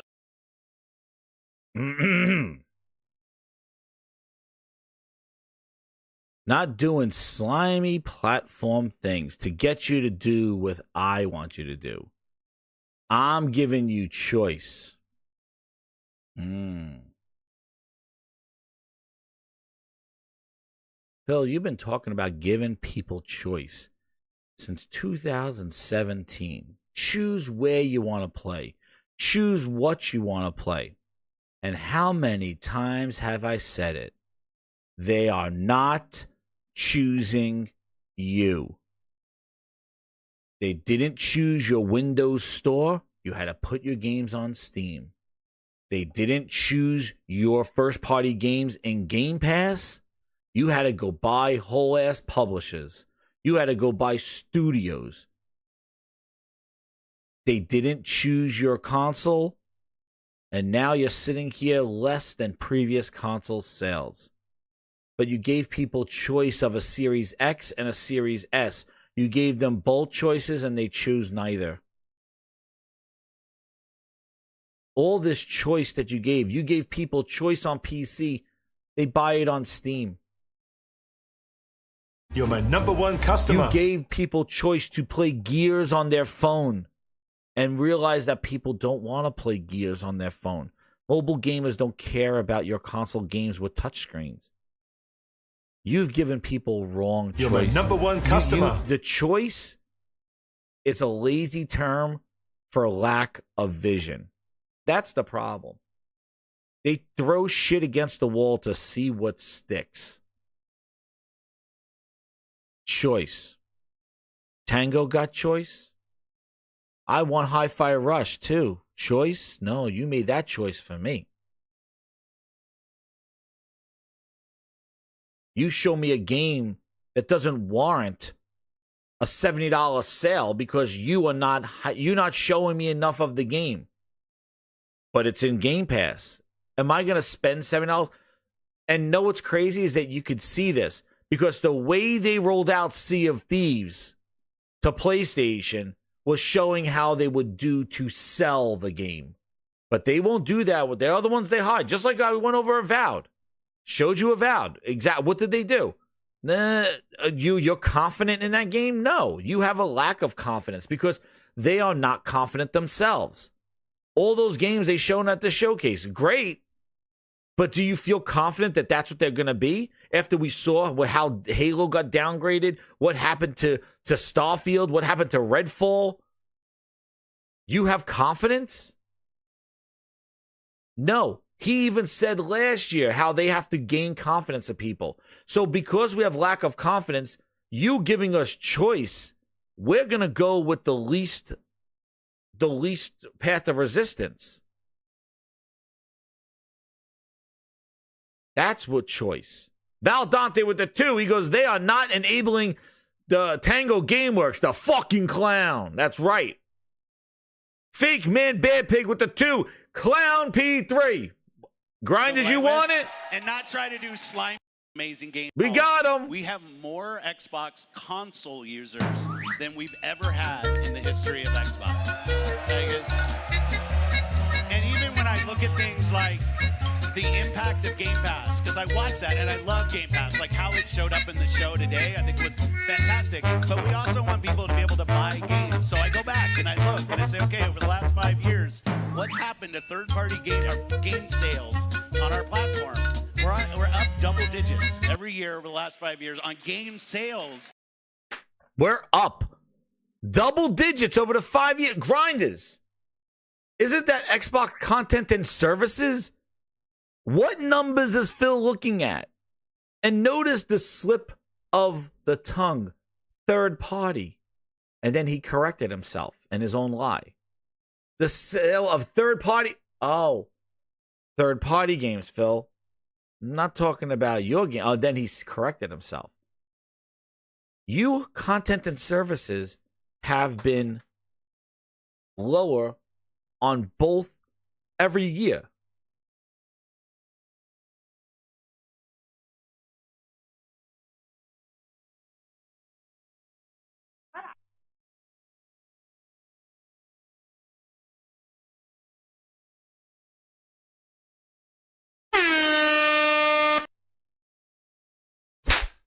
I'm here to tell you right now, we don't care. Let me tell you. We don't care. Shut up. That's what he said. Tell you, it's crazy. The fact, what has happened year over year, content and services every quarter. Content and services. What? They've been down. What numbers are you looking at? And what's crazy is that Ryan's letting him run this PR campaign and going, Phil, if everything is great, and you're like, wait, look at him. Look at his animations. Look at this. Third-party game sales. Look at his hands on our platform. We're up double digits every year over the last 5 years on game sales on Xbox consoles. What are you then? If everything is going great, Phil, then what the fuck was February's meeting about? What? If it's all great, then what is this? And ZeniMax were one of the largest success that Xbox has to have. Us as leaders in this business, the system today, the system that all companies that we play video games from, is a world of you got to be growing your business. You're my number one growth customer. in our Xbox business is critical to the long-term health of Xbox. Many people know I've been on Xbox for over 20 years, and I want to make sure Xbox is in the best position for the next 20 years. That means healthy player community, healthy creator community, and healthy business. So when we look at opportunities to allow more people to play, more people engage, more people to buy, more people to subscribe, it's all about putting Xbox in the best position. And our hardware is a critical component of that. The absolute best experience somebody has on Xbox is hardware that your team builds and that people play on. But that's not going to be everybody. We fully accepted that we're going to have Xbox players across all kinds of devices. So I think what I don't understand, if you're going crazy, look at him here. He is like, it is like third-party game sales on our platform. We're up double digits every year over the last 5 years on game sales on Xbox consoles. My God, it sounds wonderful. Then why are you talking about the business? And you're telling me over the last 5 years, we're up double digits for the last 5 years. Dude, 3 months ago, you said the business was in jeopardy. It wasn't growing. We need to grow it. We need to sustain it. You just said you had to fire Tango Gameworks in order to give you these shows. If it's doing great, if people are choosing, you're double digits, I'm double this, I'm double that. We got the most people on console. We got the most goddamn double digits in game sales. Then what the fuck are you putting your games on PlayStation for? If it's all great. In the same interview, you said how you had to break a few eggs to get these shows. You had to fire people, make bad decisions to sustain the business. Then you go on and say in the last 5 years, numbers have been, you have the most Xbox gamers ever, and you got double-digit game sales. Double fucking digit. And Shaggy is just like, ZOINKS? What am I going to do with these? How do you let this man just run his mouth like this and don't ask him anything? And just say, Phil, what about the business sustainability in February? Phil, like, where no reference to February. Dopey Bastard goes back to the ABK deal last year, but forgets about February's Phil Spencer sad story. If everything was fine, then why did you even have to have that podcast in February? Why?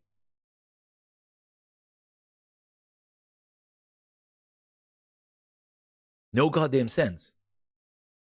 The Game Night 123 with the 10. He goes, slimy platform things. He's one to talk. They just bought 2 publishers, and one of them was only bought so Sony wouldn't get timed exclusives with Starfield. GTA 4's DLC was timed on the 360. Hell yeah, Game Night.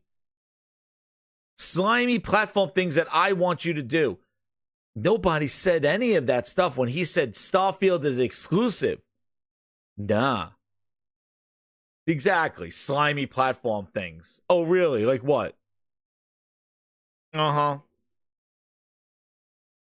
Again, I don't know how they make him say this shit. You're my number 1 customer. It is not fine. It is not fine. You started this interview saying that you're putting games on other platforms. You'll see more of these games on other platforms. You did a sad interview in February saying that this is not a change, just 4 games. You changed it to you're going to see more of our games on other platforms. But then you're telling us in the same fucking interview that everything's fine. We're up double digits in game sales. We have the most Xbox console users ever. What? What? Cosmic Hero with the 20. Yo, thank you so much, man. He goes, slimy. The only slime I see is you, Phil, and your friggin' Three Stooges 3-ring circus of friggin' lies. That's right. Phil's a goddamn hypocrite, and Sean Layden found this hilarious. Don John Sean just told me, what a clown show. God, I need a drink. Yo, thank you, Cosmic Hero. Go drink. Pull one out. And Steven Leone became an ultimate grinder. He can be jamming to the music. Thank you so much, Steven Leone. Ultimate grinder. Get those songs day one with Grinds Pass. Quality music. Oh, I got some good ones. I got to put them to the video, man, but you're going to get this coming. The ultimate grinders, you're getting the booty. There's going to be a booty song. There's a Philness song. You got it all coming. All coming. But man, this goddamn guy, like, how do you let him run this? What kind of interview is this shit? Thank you again.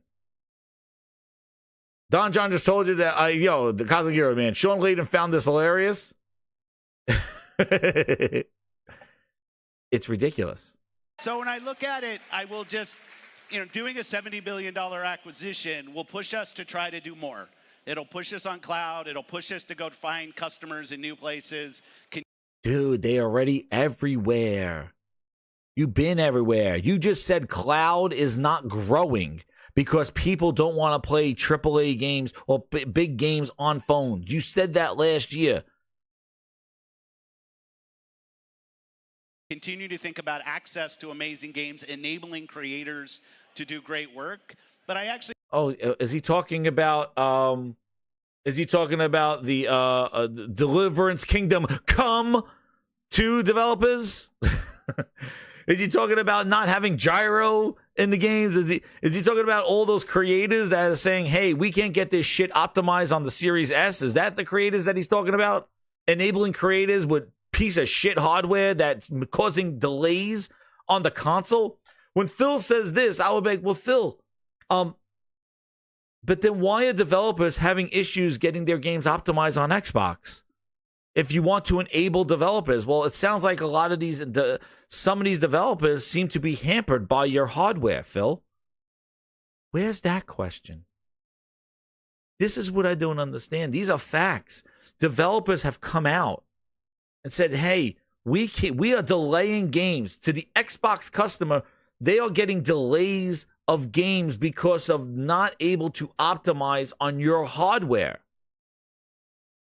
So what are you talking about enabling creators? You ain't enabling shit. You're hampering people. They can't put gyro in goddamn Valorant because your system is trash ass.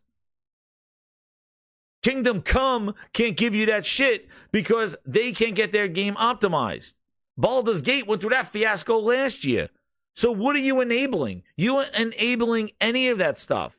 So when you say that you're giving people enabling what? The hardware you're providing is hampering them from doing what they want to do and things that they could do on other platforms that because of the limitations of your platform, you're not getting them on time. And that's not fair. Wukong too. Exactly. Zero Steel. Wukong as well. So how do you let him get away with saying, enabling creators when they are hampering creators. I think for the team, that's just consoles. So when I look at it, I will just, doing a $70 billion acquisition will push us to try to do more. It'll push us on cloud. It'll push us to go find customers in new places, continue to think about access to amazing games, enabling creators to do great work. But I actually think for the team, that's just a self-motivation that the team has, and it's fun to be a part of. Black Ops 6 Day 1 Game Pass. Black Ops 6, right? Like, some people said I wouldn't do that. Yeah, most people in this room have probably been used to spending $60, $70 on it every year. Now, if they're already subscribing to Game Pass, good to go. But it's a choice. Yo, Shaggy got him with that one.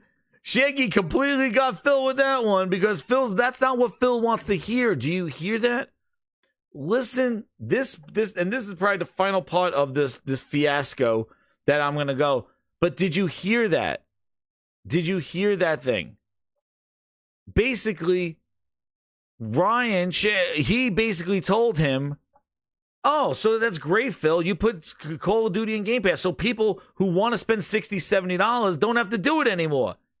And what Phil goes, he damage controls that. And Phil's like, but it's a choice. You see, because Phil's not going to say, yeah, get it in Game Pass. That's great. That's why I did it. No, Phil wants you to buy the game. Do you hear it? Like, watch Phil's reaction to when Ryan McCaffrey does call Phil's bluff, because Phil's like, people said I wasn't gonna do that. And watch this. Like when he's all hot, Phil's on his high horse, and then Ryan kind of gives it back to him. So I give him a good job, Shaggy. Oh, you got him on that one. You got him. He got him on this one. He basically got him, and Phil's like, well, but it's a choice. Listen to this. Year now, if they're already subscribing to Game Pass. See, watch. Phil's like all hyped that up. The team has, and it's fun to be a part of. Black Ops 6 Day 1 Game Oh, yeah, Pass. Phil. Black Ops pretty sweet, right? Like, some people said I wouldn't do that. Yeah, most people in this room have probably been used to spending $60, $70 on it every year. Now, if they're already subscribing to Game Pass, good to go. But it's a choice. Like, we didn't say to anybody, you have to subscribe to play. If you want to buy Black Ops, it's great. It's great for us. It's great for the developer. If you want to subscribe, it's also great. Like, I want to... Yo! That is probably the biggest... Listen. That is the biggest... Yo, that is the difference. Like, see, everybody needs to listen to this pop, because these are the things that people aren't focusing on. The message has changed. Buy your games. Do you hear how there's more about buying your games? Like, it's a choice. Like, no, but keep buying it. Do you hear the damage control? Because I'm telling you, they don't want you to subscribe for Call of Duty. They're trying to use Call of Duty to get more people to play, to probably buy the battle passes. But what they don't want people to do, what Ryan said. They don't want people to stop buying it and subscribe. That's why Phil tries to damage control it and go like, no, it's a choice. Like, you could buy it. Like, don't not buy it. Like, do you hear how panicked he is? Because I'm telling you, they're breathing down his fucking neck with this thing, because it is a gamble. It is a gamble, because they know that Call of Duty would sell, and this fucker put it in Game Pass because that's what he wanted to do, because he doesn't listen to anybody. You heard people said, hey, Game Pass is going to cannibalize sales. No. Game Pass is going to putting games everywhere, buying once. That's going to hurt the value of the game. No. They're probably saying, Phil, make people buy Call of Duty. Why are you putting it? No. We're putting it in Game Pass. Listen to how Phil changes his shit. Like, look at his panic. And then he goes to the crowd and he kind of damage controls. Like, no, I'm giving you choice. You buy it or subscribe. Do whatever you want. See, he's pulling the sleazy platform shit. But he's making it look like he's the fucking Dalai Lama. But what he's wanting to do is he wants you to buy Call of Duty. He doesn't want you to subscribe for it. But he's using the subscribing as a flex. I don't know if this is just me seeing this, but do you see the panic? Like, look at how he acts when Ryan kind of calls him out on this shit. Been to Game Pass, and good to go. But it's a choice. Like, we didn't say to anybody, you have to subscribe to play. If you want to buy Black Ops, it's great. It's great for us. It's great for the developer. Oh, it's great for who, Phil? Ooh, slimy. Ooh. That's the bait and switch. He makes it look like he's giving you choice, but he wants you to buy the game. Like look how he catches himself. Buy the game. It's great for us. Just watch it. It's right there. Subscribe to play. If you want to buy Black Ops, it's great. It's great for us. It's great for the developer. If you want to. Oh, really? Wow. Buy. It's great for us. It's great for the developer. But if you want to subscribe, you hear the difference? Subscribe. It's also great. Like I want to. Dude, do you hear this line? Like, am I, Grinders, am I losing it? We have 280 people here. Am I fucking losing it? Do you hear the pivot change? Do you hear the pivot change? Like, I got to play it again because it's so different because he's trying to tell you to buy Call of Duty. He's like, buy it. It's good for us. It's good for the developer, but you can also subscribe. Why is the Game Pass thing, which you just said, people said I wasn't going to do it. You paid $70 billion for Activision, put Call of Duty in Game Pass, but now you're telling people to still buy it. He crooked 100%. Do you see this? Michael Meridian with the 2, he says he's drunk on his own Philness. I think so too, Michael. I think he's a little fucking drunk. But look at what he's doing. It changed. He never talked about buying games before. Never did. He called it a barrier. He would be like, oh, well, buying games is still, like, if you listen to like, here's his old interview. Game Pass is great, but, like, game sales are important too, but game sales will always number one customer. The alternative. Like, oh, you could buy a game, but subscribe. Now, it seems like it's the other way. And when he says, buy your game because it's good for us and the developer, or you could subscribe. That's a very key point there. Like, listen to again. I got to keep playing it because I can't believe the pivot here. Good to go. But it's a choice. Like we didn't say to anybody, you have to subscribe to play. If you want to buy Black Ops, it's great. It's great for us. It's great for the developer. If you want to subscribe, it's also great. Like I want to give you. Oh, great for who? So buying it, it's great for us and great for the developer. But if you want to subscribe, it's great. Really? Sounds like buy your game. It's great for us. And it's exactly, he's de-emphasizing Game Pass. And now watch this. He damage controls for the crowd. You the choice on how you play your games and who you play with. And not try to do slimy platform things to force you to do what I want you to do. Give the players choice and what they want to do and who they play with. Oh. So he basically is saying, buy your game. That's what I hear. Exactly, Michael Morian. Buy your game. Satya is mad at me. Because he says, buy your game. It's good for us and the developer. Or you could just subscribe. It's great. Oh, so subscribing doesn't have as beneficial to you and the developer? Got it. Because that's exactly what you just said. And Methods, member for 9 months. He goes, the fact you need Game Pass to play online on Xbox console pretty much has made sales on the console at zero. Yeah, and it's always been the problem with Game Pass. Xbox Game Pass on console doesn't include Xbox Live. I don't know why Call of Duty is making a point of this, because Sea of Thieves has been in Game Pass on console, and that game is unplayable. You get it in Game Pass for console, but you can't play it online because it's online only. You can't. You need Xbox Live to play Sea of Thieves. Sea of Thieves comes in Game Pass. If you have Xbox Core, Xbox for console, which is $10 a month or $11 a month, it doesn't include Xbox Live or Xbox Core. You can't play online. So there are games in Game Pass that if you just have the console-only Game Pass, they're inaccessible. So you don't get all those games. They're inaccessible. That's been going on forever.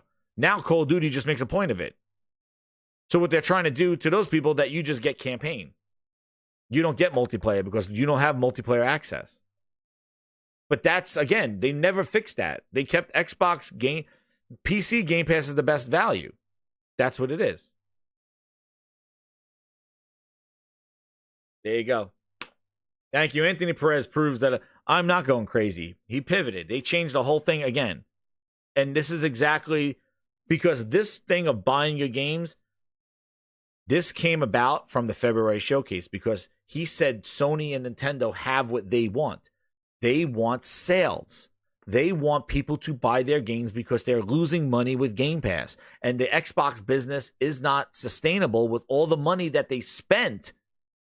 They need to get that money back. And in order to get that money back, they need to sell games.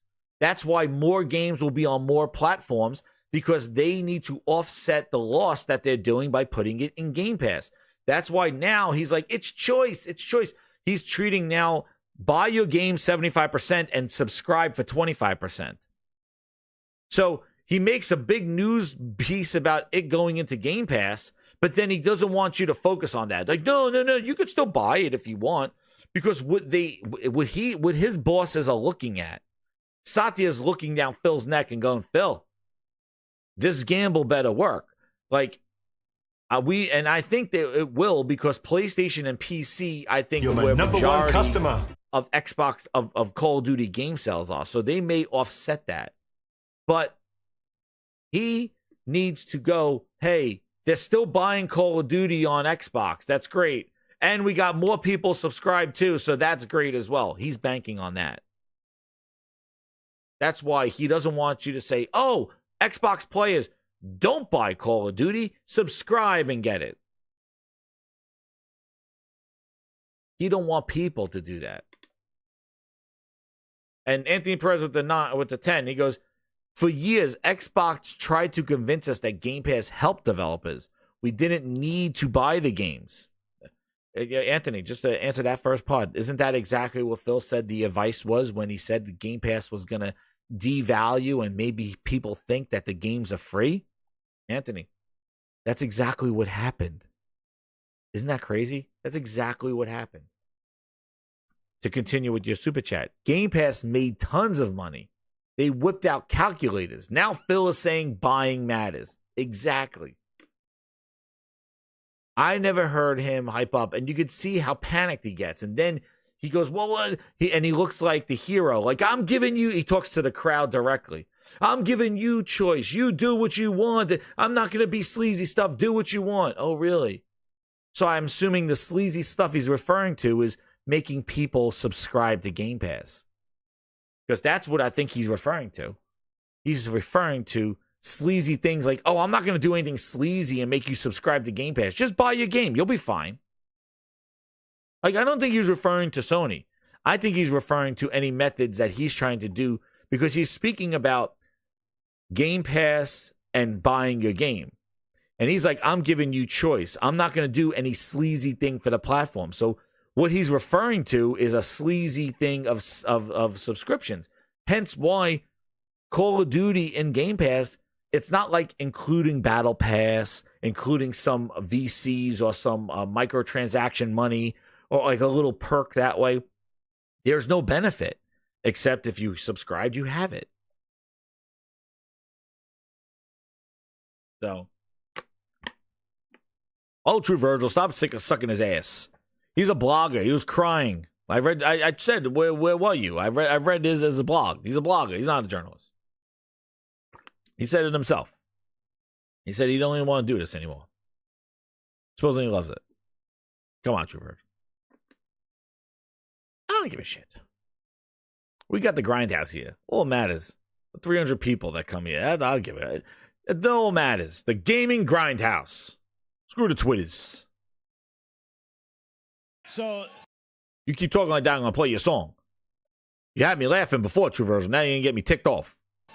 The Activision Blizzard thing, we watched it play out in did we hit the I'm going to go to the with my tie on? Yeah, like I'm curious, what was the biggest? Oh yeah, we hit it. Unexpected Yo, you grinders did it. And the team at Xbox. Let's just get this last interview question. You know, for the management team, like Sarah Bond, Lori Wright. Oh, yeah. So this question here is about like how Activision Blizzard took it distracted away because they were in court and all this other stuff. You want to know what? He's done. He's done. I think he said enough to know he said too much. But those are the main things that he had there. That was the main stuff on that, because I don't think he says anything else more. We love our consoles. We love our PC players. Oh, whoa. What's this part? I don't remember this part. Wait, what's this question? Like they're dealing with this uncertainty. So it's Xbox today, and how has it changed over the last 5 years? Yeah, and I see some of the feedback that our messaging from some people that maybe our messaging hasn't been consistent. And I always hear the feedback and I take After we just spent a whole friggin' hour and a half talking about how inconsistent he has been, he's like, oh yeah, I heard that. You just contradicted your whole friggin' plan. Jesus, Phil. Take it. Like, feedback is great. I will say from early on, we would say when everybody plays, we all win. Like, how do we get in a place where everybody can play video games? And we've made different progress on PC. Now, like, PC is a huge business for us. We love that we have so many PC players, more than we've ever had. Our console's doing so well. But I think if you're in a studio while you're building a game, something creators, players, so many PC players, more than we've ever had. Our console's doing so well. Yo, this man is running his friggin' the console's doing so well. They got the most PC gamers.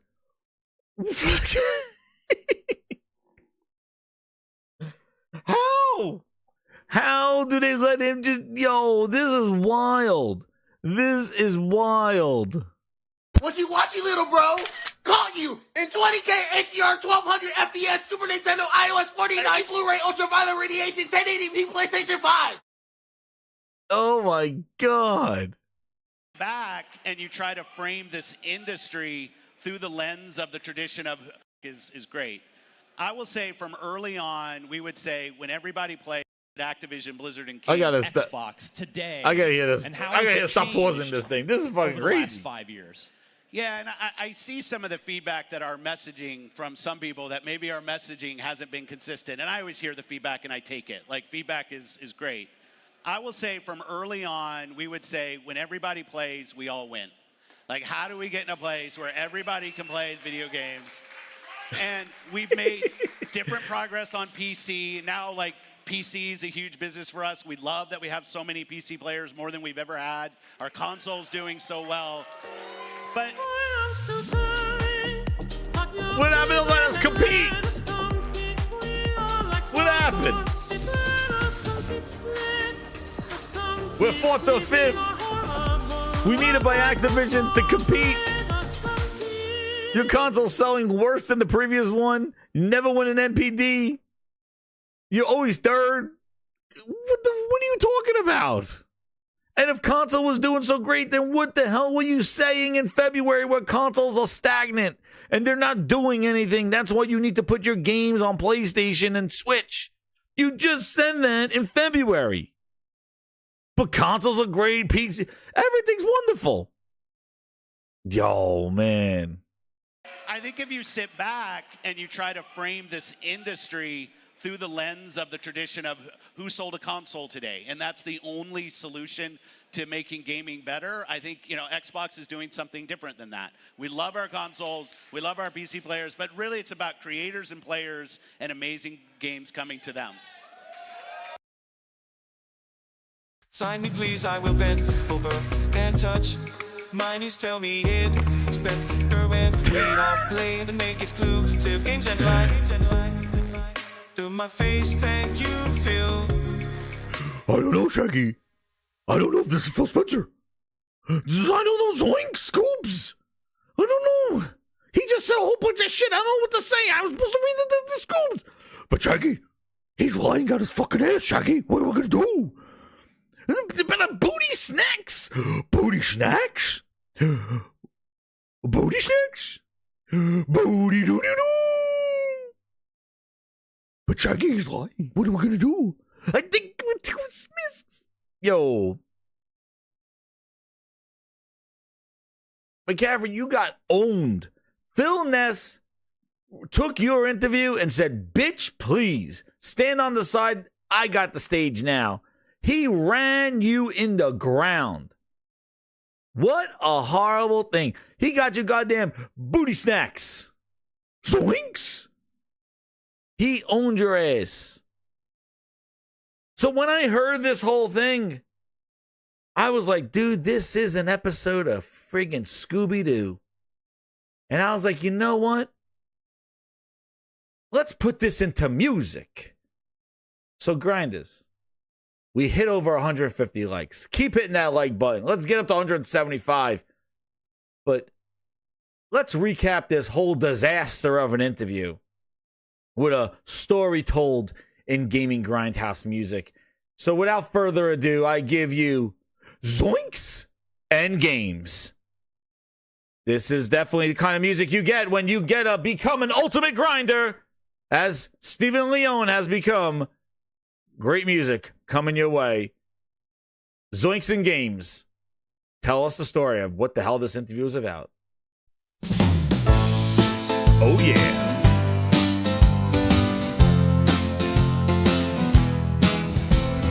More games on other platforms here. And more money, hate, and complaints, my dear. Evening Phil says to his face, there's plenty room in this wide space. ZOINKS he cries, ZOINKS he says, games for all in every place. ZOINKS he cries, ZOINKS he says, no more crapping, no disgrace.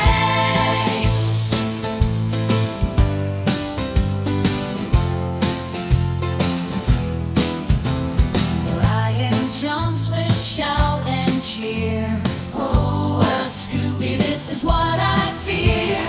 Games for me and games for you. Play them all, there's something new. ZOINKS he cries, ZOINKS he says, games for all in every place. ZOINKS he cries, ZOINKS he says, no more griping, no disgrace. Now we're going to find out what happens now. This is not Phil Spencer. Who is it? Scooby, who is this man? It's not Phil, I understand. I think we need a snack, let's bring that booty back. Taking off his mask, old man Satya at last. It's Satya. Stuttered with a grin. Shaggy, you did win. Hey, work, Shaggy. ZOINKS we say happily. Booty, booty, do. Mystery solved with you. Running through the night, watch Shaggy. ZOINKS we say happily. Booty, booty, do. Mystery solved with you. Sarah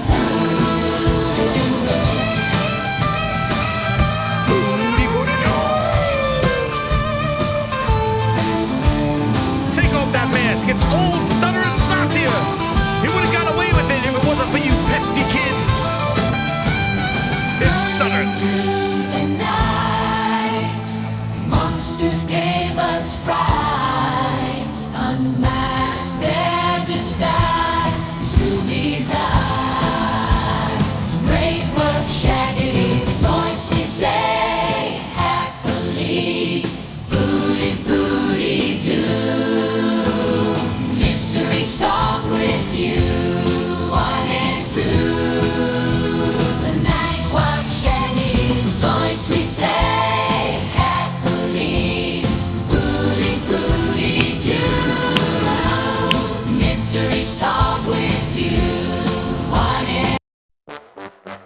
Wow. Grinders, what a show. ZOINKS. Yes.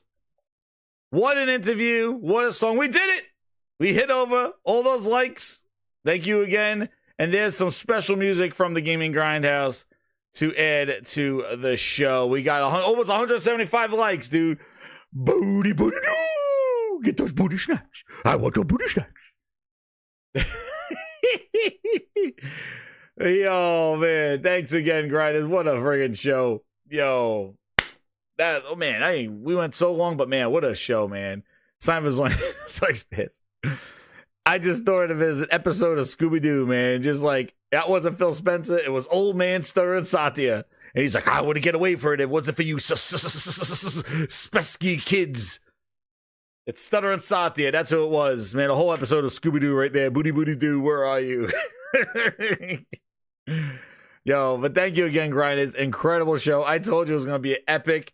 Yo, Philness did his thing, and we went through it, and I want to thank everybody. I'll do some timestamps on there, but give me some time, catch my throat, my voice, and yeah, thank you all again. Hit that like button, and definitely keep subscribed here to Gaming Grindhouse. And yeah, if you want more music and videos, Ultimate Grinder, upgrade to that. If you got a VIPs, you got that. Also, too, I did want to let you know that VIPs, Ultimate Grinders, the new tier, I want to make sure that, we're going to do a game night. Probably we're going to do a game night with the Ultimate Grinders when Helldivers drops the new DLC pack. So we're going to do that probably later this week. So keep locked here. Ultimate Grinders, I'm going to set up the game night for us as one of your Ultimate Grinder things. And then VIPs, definitely, if you want to be Ultimate Grinder, you upgrade to that, or chill at the VIPs. We're going to be on our way. Probably have tonight, maybe enough to get a new emoji in there. So we'll keep that vote for you guys on there. But hey, thank you again for all your support, and keep it locked here. It's fun, it's games, it's entertainment. Hey, it's all about great quality games, and that's what it's all about, man. And all this other stuff is just craziness going on. But hey, it's about great games, and that's what it's all about. We're customers. It's our choice. We have the choice to spend our money, and we choose on what we find value. And if you're not going to show us value, or you don't feel confident in what you're selling us, then we're going to choose not to spend our money on you. And that's the problem that they've had. So hit that like button, Grinders. Share it out. Traverge, you're doing a good job there. Yo, Reaper member for 9 months. Thank you, man. Reaper VIP, baby. Get in there. Thank you again, man. Never provide a vampire into your home. Oh, damn, some advice there. Good night, everybody. See you later.